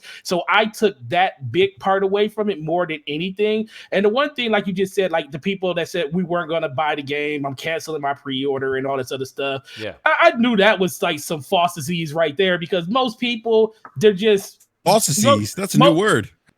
Yeah, exactly. It's a beautiful word, isn't it? It's a fantastic word. Homogenize the false disease. Yeah, but most people they literally look at this stuff and it's like they ride by emotions literally every day of their life. It's like when you see something that you don't like, you react to it one way. If you see something you love, you overreact to it in another way. Like I told people, I was like, dude, they said, well, what do you think about it? I said, wait and see. The game's gonna be out very soon. We'll get a chance to see for ourselves. And like this right here kind of submits the fact that I'm getting this game day one. I was already spoiled on the fact of what's happening in the game, but that kind of made me more interested in how we got to that point. You know, I always felt like Last of Us didn't even need to be a second sequel, because if you played the first one, you kind of saw where the second one was going to end up going if they did it. And that's exactly where they went with the story. So kudos for them. They're doing exactly what I thought they needed to do. Sony put on a show. They showed you gameplay. Everybody needs to take note on this is how you show off your big ticket IP. And I think everybody can take notes from that. But I'm excited, man. The game comes out in just over 3 weeks. And the biggest thing that I want to see, what is, like, I don't want to make this about a Microsoft thing, but what is Microsoft going to do in the middle of this game releasing and Ghost of Tsushima coming out literally 3 weeks later, and we have to have this big reveal of what the Xbox is going to give us in the next generation. You know, it's funny. I didn't even think of that. We're pleased to announce Bleeding Edge 2. No, look, people give. Look, I on Game Pass. Looking forward to seeing. Now that Microsoft knows what they're up against when it comes to Last of Us, they put it out on the table. It's out there for them to see. People are going to be excited. You're literally going to play this game right before Microsoft does their reveal for their first party. Yeah. So it's going to be a heightened source of expectation around what they're going to do, and hopefully they knock it out of the park. Because if they don't, it's going to be a real problem. Wait, Forte, are you saying if they show a bunch of cartoony shit and it doesn't compare to current gen Sony stuff, that people are going to flip their lid? Mm-hmm. No, are you saying that? Wait. But listen, people are going to flip their lid just because the PlayStation group is louder than the Xbox group. The PlayStation group going to be It's a reasonable question. Yeah, I mean, listen, look, let's be real. Ghost and Last of Us 2 looked incredible for the current gen hardware. And if Microsoft is showing stuff that doesn't beat that out graphically, it's not going to look good for them on their next gen hardware. Absolutely, that shit will look shaky as fuck. Let me ask you. So maybe this is the difference for me, because I look at this completely different, and maybe it's a whole desensitizing thing that happened over the course of the generation. When I go to Sony, I know if I was going to get the same thing on both systems, I would only own one, literally. Now, I know Sony is going to give me first party narrative-driven games that I can't get anywhere else. I know I'm going to get that. So that's why I buy a PlayStation. Guess what? My PlayStation doesn't get turned on for anything else but that. But when it comes to everything else, I turn on my Xbox. Now, people say, well, you're not getting the bangers and stuff that Sony gives you on the first-party front. I don't buy my Xbox for that. I buy it for other reasons. And the thing is, if Microsoft happens to give me something that is of quality like that, guess what? That's a bonus for me of being a person that owns that's insane that you look at it like that, my dude. It's not insane. Hold on. Wait. Hey, Forte, hold on, Brap. Hold on a second. Hold on. Listen, if you are a person that enjoys just playing games no matter what, I like this whole narrative about the whole why people bought Xbox One X's in the past. Why did you buy your Xbox One X? I thought I was gonna get VR. You bought it on a prayer.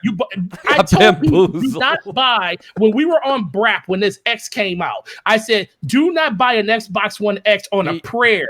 Buy it on what they actually are showing you. If you are going out and spending $500 on a system that you don't even know what you're getting, why are you doing it? I remember that. Forte. You did say that, Forte.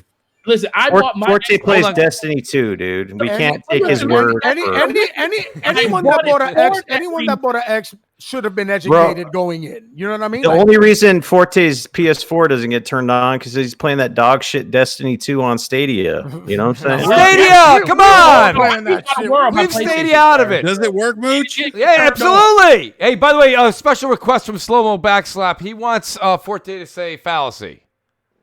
I did say fallacy. Okay. No, you didn't. Forte. You said some other word, bro. Falito. I made my own word up there. I know what fallacy. I know what a fallacy is. No. It's funny. He said facilissimo. Facilito. You said You know what?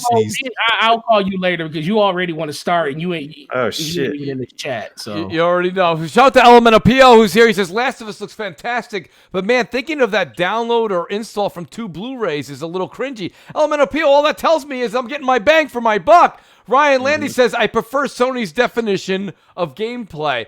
But I want to go to E. E, what's your take on the whole thing? I mean, are you definitely invested in getting The Last of Us 2? And did this gameplay at State of Play did it enhance your hypement or did it kind of withdraw a bit of it? Bro, I was in on The Last of Us 2 after The Last of Us 1 back in 2013, man. So I was like, whenever that game drops, I'm there. You know what I'm saying? And I'm a big fan of Naughty Dog. But what about the whole thing that went on, E? The whole thing where there was a whole, I'm boycotting this because of. I mean, did that affect you at all? Dude, no. Because if we keep going down that path, because Nick says this all the time, like people talk about boycotting, but look how many copies of Borderlands 3 sold. Facts, yes.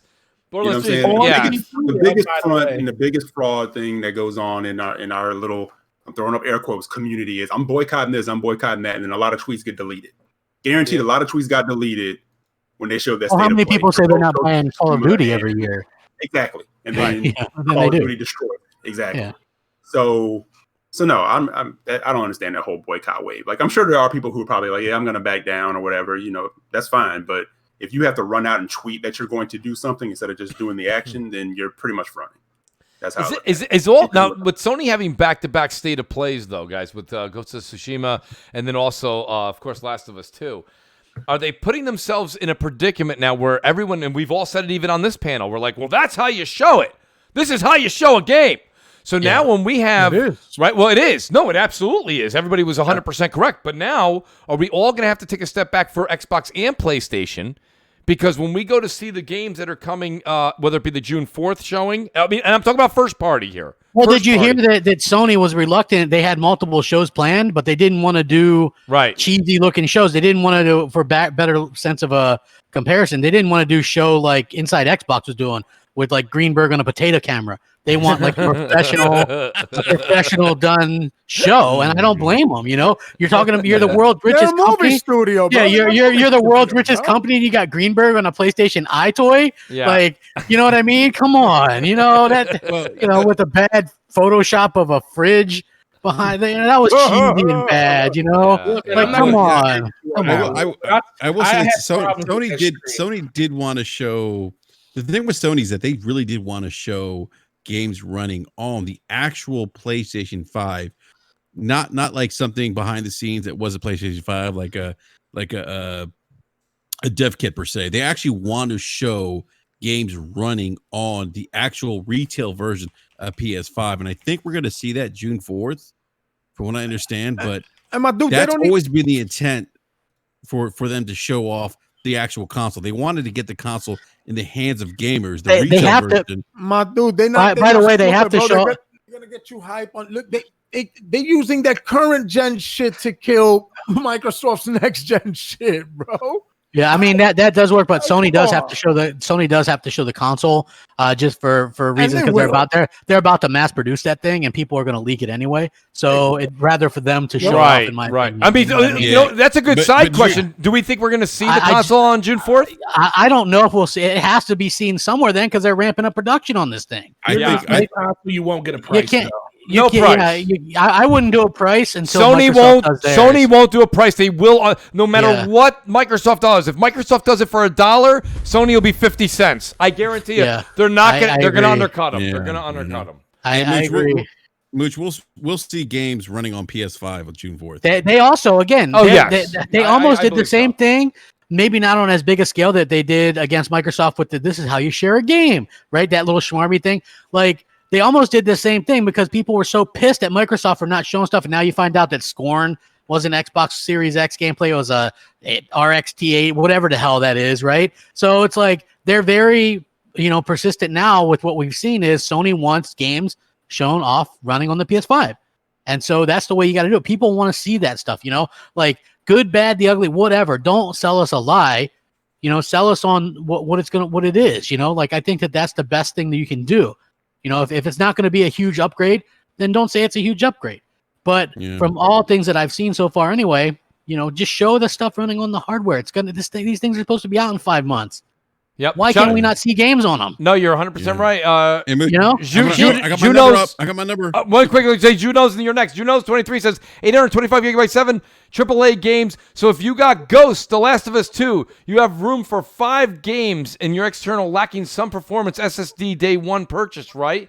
Listen, I got to be honest with you. So when it comes down to it, I mean, I kind of went overboard when we had these external drives that were available. I bought an 8 terabyte. I bought a 3 terabyte. I did too. I got 16 terabytes. I got all this terabytes. But what I do now is I like to keep my inventory very neat and clean. And you have a lot of downtime where you're going between and you're checking out. I always make sure that I keep it. Do I think it's something I would absolutely love if they put more in there? I get it, what you're saying, Juno's 23. But my point being is that I don't find that to be a big problem right off the bat. That's going to get whatever it is. 5 games on there, 4 or 5 games on there, especially when then you rotate them through. You're only playing one game at a time.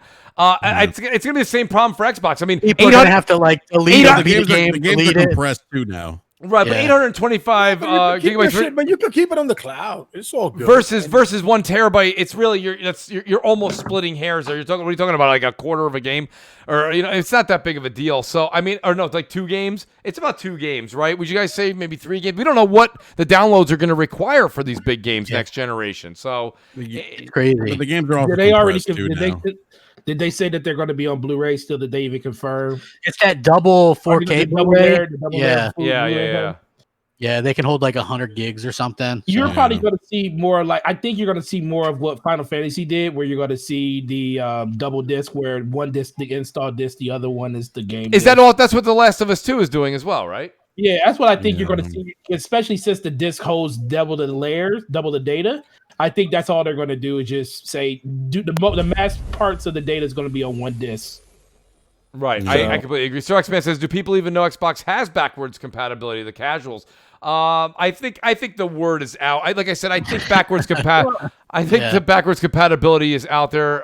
Most people know about it. Enrique, I did steal the mic from you though. If you want imagine how trash games with gold. Hold on, sorry. Imagine how trash games with gold is going to be that when the Xbox Series X launches. Right. I mean, we think it's bad now. Wait till we see like the indie crap they try to give us then, man. It's terrible. By the way, props to Sony for they had an off month last month with Farming Simulator. How that other thing Another was. simulator. City Skyline. They were quick to remedy that with Battlefront 2 and fucking Call of Duty World War II. Geez, 2 AAA titles like that. That's really impressive. Real quick. Wait, before you say I want to say something. Go ahead, sir. Go ahead. I don't want your head. No, go ahead, Forte. Childish. No, go ahead. No, you go, Forte. Yours. I want you to homogenize what we're doing. We're talking about. You want me to touch your ways that you never been? Okay, I got you. I didn't say that. Only your mom can do that. But go ahead. Okay, so I didn't want to put this on Twitter because I don't want to do it. But I did see at work today. I remember last week we were talking about games that were showing up in the systems that were unavailable to pre-order, but they were showing up on the PlayStation. So some of those games popped up. I won't say what games they are, but there were some that came up as PS5 only SKUs, and the same game came up as a PlayStation 4 SKU. So can you reveal anything? So it looks like they're going to be selling the game twice, a PS5 version and a PlayStation 4 version. Oh, wow. And it wasn't just one. It was a couple of games like that. Like, I don't want to say what games they were, but there are games that are going to be bought twice. One is going to be a PS5 game, and the other one was a PlayStation 4. Well, I mean, listen, if you that could just be people not upgrading to a PS5 right away, so you buy a PS4 version, right? And then if you buy, that doesn't mean if you buy a PS4 version that you can't get the PS5 version for free, right? Or you know what I mean? It doesn't necessarily mean that. The fact that they're offering it as, I mean, this is something that we even speculated on Brad, because I think Xbox is going to do the same thing. I think like how you can go into a store right now and you can see 360 games that are backwards compatible. It will show Xbox One on the top and it will show Xbox 360 on the top. Yeah. I just think next generation, all the games are just going to say Xbox, even the original Xbox One games. They're just going to flip all the cases over. And I think once PlayStation games release, all the games that are part of that 4,000 as the generation goes on, all those games will just flip over from just being PlayStation 4 games to PS5. They're just going to start early with the games that are releasing right around the same time as the system. That's what I think is going to happen. Yeah. Well, here's an interesting thing. Like, okay, so you guys are probably like me and like Ghost of Tsushima, however you say it, and then Last of Us 2, they've already kind of confirmed that those are going to work and be enhanced on PlayStation 5. Are you guys going to wait to play it, or are you guys going to play it when it comes out? I'm playing it right now. I'm playing when it comes out. Yeah, exactly. Me too. I was just curious. Same thing with everybody's playing in it. I know. Hey, real quick, dude, you can play it now and then buy the remaster early next year. There's not going to be Xbox. Come on, it's free. There ain't no buying it. They already said it. They're yeah. giving it for free. Yeah. They said it. Listen, both the first parties. And they're demanding that anybody that after July 13th, they got to give the upgrade, no matter what. Yeah, and listen, like both the first parties are going to do that no matter what. But I look at this whole what do they call? What does Xbox call it? Smart delivery. Smart delivery. I think that's going to be something. Special delivery. Yeah, I think that's going to be something. Sony called it. I got the balls delivery. Yeah, I think that's I think made it official. That's something along the lines of Play Anywhere for me, where they made it and people made a big deal out of it, and then basically what happened was no third parties, big third parties even used it, right? So I don't really see what EA's doing, right? EA's with Madden. They're like, hey, get Madden, and if you get it within this amount of time, you know, you can get the upgrade version or whatever. Yeah, so that's not bullshit. Like what I did. Okay, so Call of Duty Ghosts was the launch Call of Duty game for Xbox One, or actually it launched a little bit before Xbox One came out. Yep. I got that from GameStop on 360, beat it on 360, played it a while on 360. Then when the Xbox One launched, they did this thing where you could trade it up, give them $10 when you trade it in, and they give you the Xbox One version. And so I did that. It's not really anything all that new. You know what I mean? Like, oh, well, you get this version or that version. It's like, you know, I like it is cool, but realistically, isn't in a couple years that's going to be completely irrelevant anyway, this whole smart delivery thing? Yeah, no, I've been saying that. I've been saying that for a while, real quick. Just on the smart delivery. My number. Just My real quick, number. man. Where are you, man? I was responding to Brad. I'm trying to talk. Mooch, I've said go, Brap, like 3 times. Go ahead, Brap. I'm gonna chime in real quick. I want to talk about. Hang on, Enrique. Let me say something real quick. This man really DMV, man. They keep calling his number. He keep falling asleep in his chair. Go ahead. Brap's like, I was in the bathroom. What? Go ahead, Brap. Yeah. No, I just want to say regarding The Last of Us. Yo, hold on. Cool thing. We're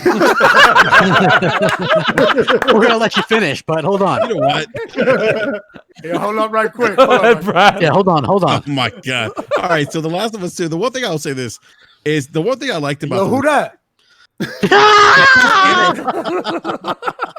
Go ahead, Brad. I just want to say the Last of Us 2. The one cool thing about that showing was there's a lot of references to pop culture in that trailer.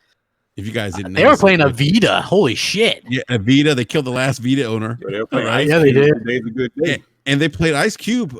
It was a good day, and I'm like, wow, like that's the kind of stuff. Like for me, the little things. I'm like, wow, they got me really.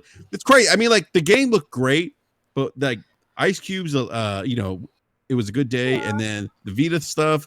To me, like as a hardcore gamer, like pop culture wise, I'm like, oh shit, this is really cool. Like it just got me that more excited. I know some people might not be able to relate to that, but for me, it really was like, But wow. that's the thing, though. You have to look at it for what it is, and that's why, like myself personally, I'm always drawn and attracted to all these post-apocalyptic games, is because of that, like that nostalgia, right? If you remember when Joel and Ellie were driving together, and she stole that cassette from Bill when they left Bill's town, and he pops it in. I'm thinking we're gonna hear some sort of like classic rock or something like that, but no, it was almost like some almost 1940s type of like.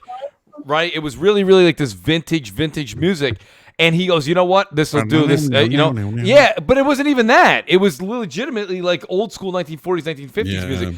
And I just, my point being is that like it's awesome that they bring that kind of thing back, because when you're without all the, man, it is when you if you could just picture right now, we're all going through this pandemic and everything like that, but if you could picture that we didn't have the technology that we have right now, like that's crazy. Like go back to when we were kids. Like, imagine if everybody that was alive now had to live through 1985. Forget it!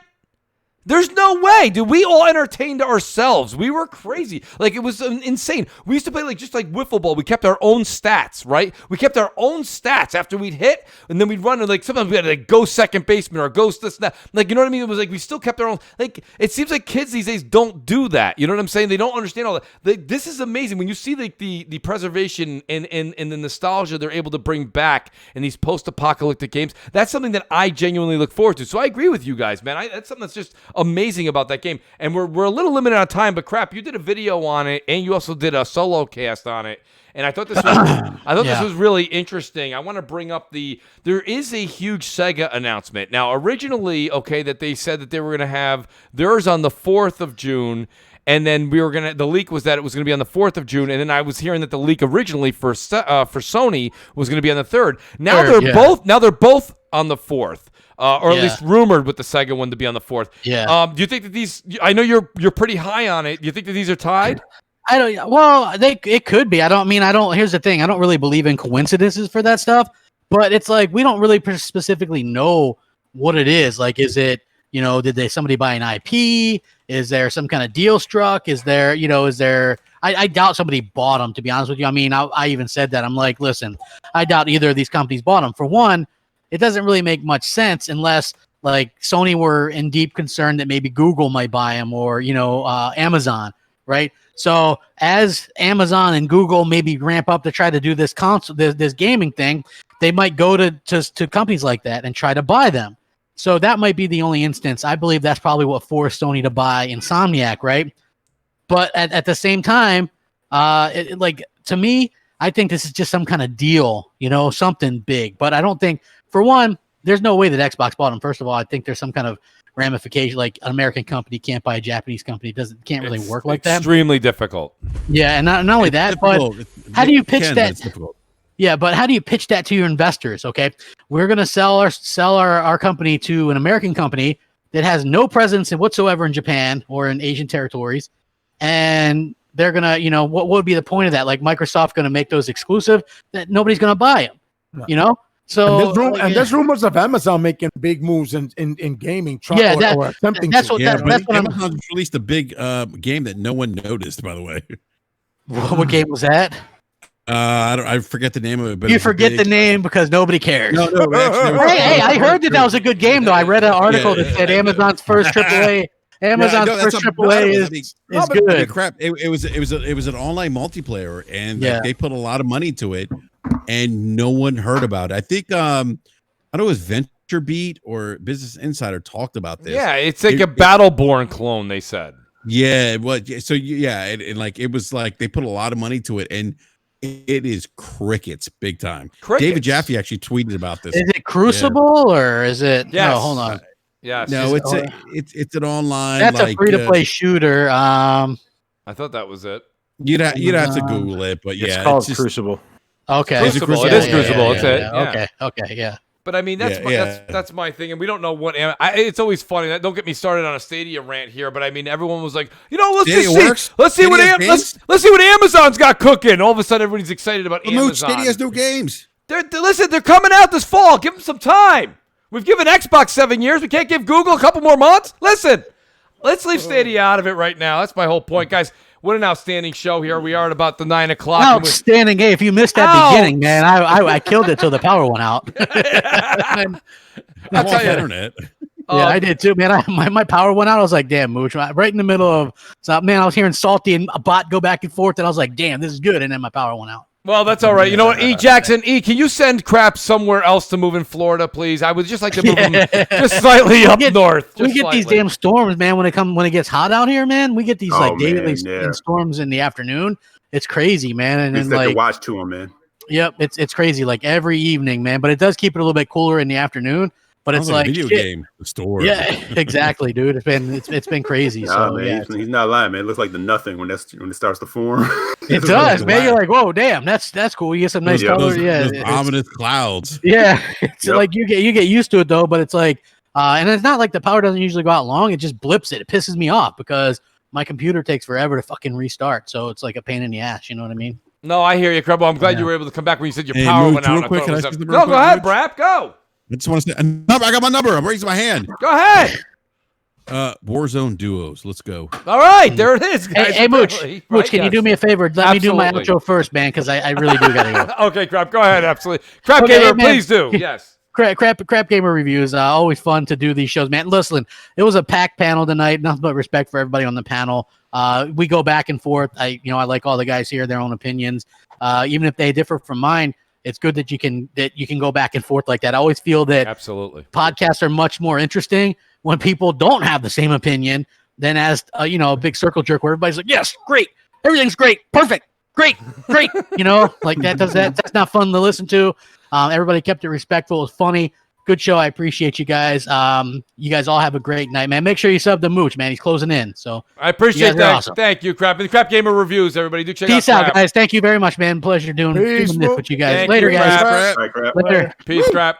Guys, and then I did have 2 quick super chats here. I do want to do a quick. Sir X Man says, did anybody see the short GTA 6 trailer? I did not see that. Don't mess with me, sir. Yeah, don't mess with me, I man. think he's messing with people. And True Witty says, is Mooch and Crap coming back? We're talking about it, buddy, but it is difficult. Everyone's kind of got different stuff going on right now. The pandemic. We're working on it, though, but thank you. I appreciate that super chat, guys. And then I'm going to go to Nicholas Downey. Nick, I got to be honest with you. This is the one thing. We did have a packed panel tonight, but I think everybody that got their voice in, believe me, it was heard. Nick, the one thing that you do great is you're kind of like the double-sided coin here. You're great on podcasts, and you actually put amazing content onto pen and paper. Nick, let people know where they can find you. And actually, believe it or not, you have to send me your information again because I think some of the information I have on you it has changed recently now, right? You're writing and sending it to a different location. So I want to make sure I get that and let the audience know about it.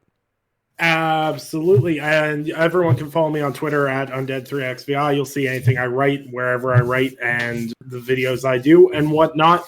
And of course, you can find all my written work over at lordsofgaming.net. Yes. Where you'll find my editorial pieces, my news pieces, and a bunch of other stuff. I've got some prediction pieces for the PlayStation 5 event that's going to drop Monday morning. And I got some videos lined up for that as well. So, yeah, anyone's interested in that, you know where to find me. Nick, you're the man, and I appreciate your talents. Thank you, and please keep doing what you're doing. Then I've got my buddy here, Saltiest Gaming. Salty, who's on 4.5, maybe 5 hours of straight podcasting. Salt, I really appreciate you being here. I appreciate your input. I love the content you put out, buddy. Let people know where they can find you. Yeah, just follow me on Twitter, Saltiest Gaming, the eyes of one. Almost at 5,000 followers. Love social media. Love interacting there. Twitch.tv/Saltiest Gaming, and then YouTube Saltiest Gaming, 2 words. Thanks. Appreciate that, Salt. And then I got my buddy here, Eric J. He is the man of actual common sense on CrossFire. EJ, thanks for being here, buddy, tonight. Let people know where they can find you. And you know what? I'm going to give Eric the same crap that I got when I first came on podcast and I didn't do it. Eric, when are you starting your YouTube channel? Let's get going, man. Let's get started. Everybody used to say it to me all the time. Yeah, I remember that. I remember when, like you and Tim Dog, everyone's like, "When are you doing it?" Tim's like, "Yes, exactly." He's like, "I'm not doing it." But we got to get you on podcast, man. We got to get you a channel, and just even if you did videos, man, love hearing what you got to say, man. Yeah, I've thought about. I have a channel. I just don't put any. I haven't put anything on it. It is there. No, it's just not. Yeah. So, but I don't know. Maybe at some point, I might jump in there. And Drop do that. But, That's all right. We'll work on that on Brad.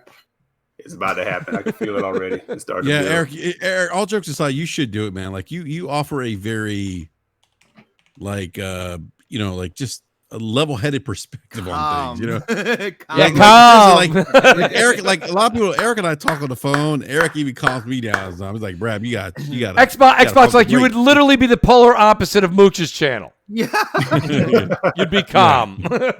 No, I appreciate it, guys, and always appreciate the invite, man. Love being here.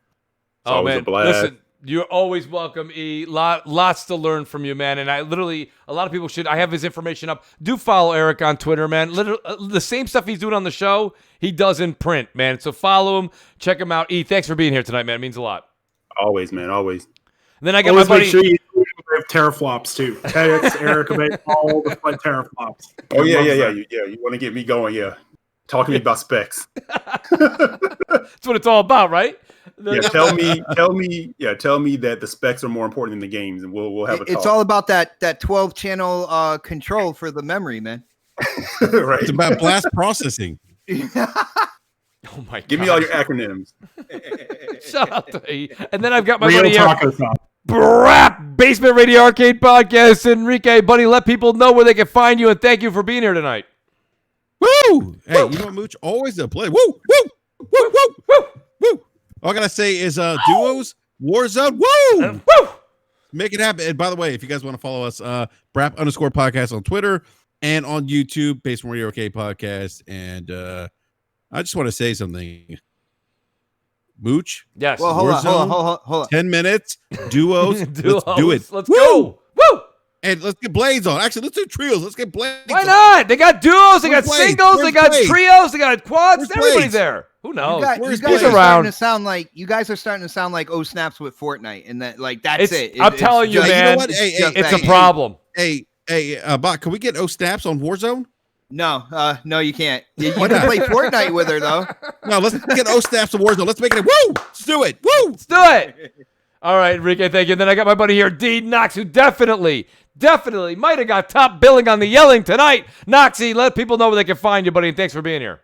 Oh shit, man, Mooch, it's always a fucking wonderful night on CrossFire. Sure was tonight. Woo! Yeah, do it, Enrique, do it. Yo, man, great panel, man, great chat, great topics, the discussions always off the hook, man. It was awesome, bro. Always love to be here. Yo, at the Knox on Twitter, Knox We Trust right here on YouTube. Hopefully, I'll come up with some new shit sometime. I don't know, but right here, CrossFire. Appreciate that, Noxie. Next podcast and all that good shit. You already know. Bam. Nice. I like that. Life. I like that. Sir. And then Forte, I appreciate every little bit that you gave us tonight, buddy. All that information, always valuable. And actually, got to ask Forte a question. Forte, when are do you know when the other GameStops are opening in New York? I mean, there's some open, there's some not. What's happening? So it's different for the different boroughs in New York. So they're basically waiting for all of the PPE stuff to come in. Okay. Plus, all stores in New York have to have like the blast shields, like the little plastic shields in front of their registers. Yep. Once all the stores receive all that stuff, that basically gives them okay to open. So once they receive them, within 48 hours they'll open. But so they're not a phase. Are you guys a phase 2? We're a phase 3. We're a phase 3. Oh, phase 3. Okay. Yeah, we're phase 3. Yeah, we're phase 3. Phase 4 is the next step for us opening. But from what I hear, the company GameStop did not expect New York and Michigan and stuff to open so soon because of how high the count of the count for the virus was. Right. So they didn't. So they put those stores as like the lowest priority to order all the stuff they needed. But once they announced that they're available to open, now they're starting to order that stuff. So it could take anywhere from like a week to 2 weeks to get it, and then once they get it, then they can start opening up. Okay. Yeah, Forte, so within the next month, by the end of next month, all stores should be technically open, unless something drastic like a huge spike happens and they have to shut everything down again. Okay, yeah. I appreciate that info. Yeah, Forte, GameStop just opened up here in my neck of the woods, and they have like the plexiglass window, whatever it is, hanging from the ceiling. But he did say they're running out of disinfectant though. Yeah, Yo, well, they get jokes on them. I cough in a curveball, like it goes around, man. Yeah, you get that stuff bi-weekly. So you get like gloves weekly, sanitizer bi-weekly, and all that stuff. So they and masks you get weekly too. So they keep you pretty stocked. But I wonder how it's going to affect once you open up, because then you're dealing with more and more people. The only thing I do know is they're keeping the same hours. So the whole, like, depending on where you are, 12 to 8, 12 to 6, stores aren't going back to normal business hours for probably the whole 12 to 8 Maryland, or at least it's 12 to 8 here in Michigan too. So expect that to happen. We probably will have news on the Xboxes in the next couple of weeks and PlayStations in the next couple of weeks. We might hear something on PlayStation on the 4th. Hopefully, right? You never know. Facts. So keep your ears open. I'll let you guys know. Appreciate that, Forte. Thank you. And shout out to Sir X-Man. He says, be safe out there, my friends. Same to you, Sir X-Man. Thank you so much. And then I've got Xbot448, who's got a massive show tomorrow night. You guys need to hear about it. Xbot, thanks for being here tonight, buddy. No doubt, brother. And I got to say, it is really good to see so many people on the panel, so many people in the chat, so excited for what could potentially be a second party launch lineup. It is really good to see you guys as excited for that. I am really happy. No more than Xbox. Really happy for you guys. But yeah, on that note, tomorrow, 7 p.m., next podcast, we have special guest Callie Rex is coming in to hang out with us. Real cool guy in the community. He actually, I like his initiative, man. He came right out at me on Twitter. He's like, yo, I saw that. Can I be on your show? I'm free Saturday. I'm like, dude, I didn't even know you were interested. So we're gonna have him on, and I will be able to really go in and give my full thoughts and opinions on what's going on the PlayStation side with the event and a bunch of other topics as well. So definitely want to tune in for that. And it is a gameplay episode. So we have gameplay ready and set up for, after the show, you guys will be able to vote for who had the best gameplay. And I'm not trying to be biased here or anything, but you know my gameplay is going to be fire tomorrow, man. It's always Xbox. I always vote Xbox, by the way. It usually is fire, bro. Man. It usually is really fire. I got to be honest with you. Hey, Xbox, can I say something real quick before we wrap up the show, Mooch? Sure. Xbox, I just want to say something. His brain was infected by devils. Oh. Oh, man. Dude, he's still on Liquid Swords, man. I do want what movie was it from, Enrique? If you don't know that, run. You fraud. What was the last? No, what was it? The shit. Now I know what it was. Come on. No, it's escaping me. The Last Shogun or the Last Samurai? Assassin. Yeah, and actually, the RZA and Wu-Tang put out a 2K version of that movie just recently. Enrique, all I gotta say is you need to respect my special technique. When the MCs came. Little shout out to Predator H2O. He says #vote for Pred. That's tomorrow's show and next. Oh no, guys! While we have everybody here, I do want to throw this out there. So I'm doing something. I've on purpose kind of neglected my Twitch channel, but that's all going to end as of June 1st. June 1st, I am going to try and do 7 days straight. Every week I can, so up till June 19th when Last of Us 2 comes out, I will be playing Bloodborne, and you guys will be watching me go through it in probably a lot of agony. So you're not going to want to miss it. I'll be advertising it on Twitter. I'll be talking about it on, of course, Crossfire, and you'll be seeing it all over. I'm also doing videos. Yes, everyone's been saying, Mooch, when are you going to do some videos besides Crossfire? Well, I'm working on one right now, so I'm hoping to have one out. It'll be a review of a game, and it'll also be a channel update where I'll get a little bit more in depth in what I'm doing, but it took me some time. I got some new programs. I got new this. You guys can see the thumbnail right now. That's part of my new logo with the M that goes through with the changing pictures and, of course, the Crossfire, and that'll change for all my reviews. So it'll be a lot of fun, man. I've been working on this behind the scenes. While you're home, you try to do a little something on the side. This has been my little project. I want to thank all you guys. Thank the Mooch Maniacs. Please do, if you want to become part of the channel, hit that join button above the description. It means the world to the Mooch. What an amazing panel. What an amazing chat. Guys, we'll do it next Friday. I'll see you this week on my review that I got coming out Monday or Tuesday. Hope you guys enjoy it. Hit the subscribe button. We'll see you next week. Peace out, everybody. Peace. Warzone.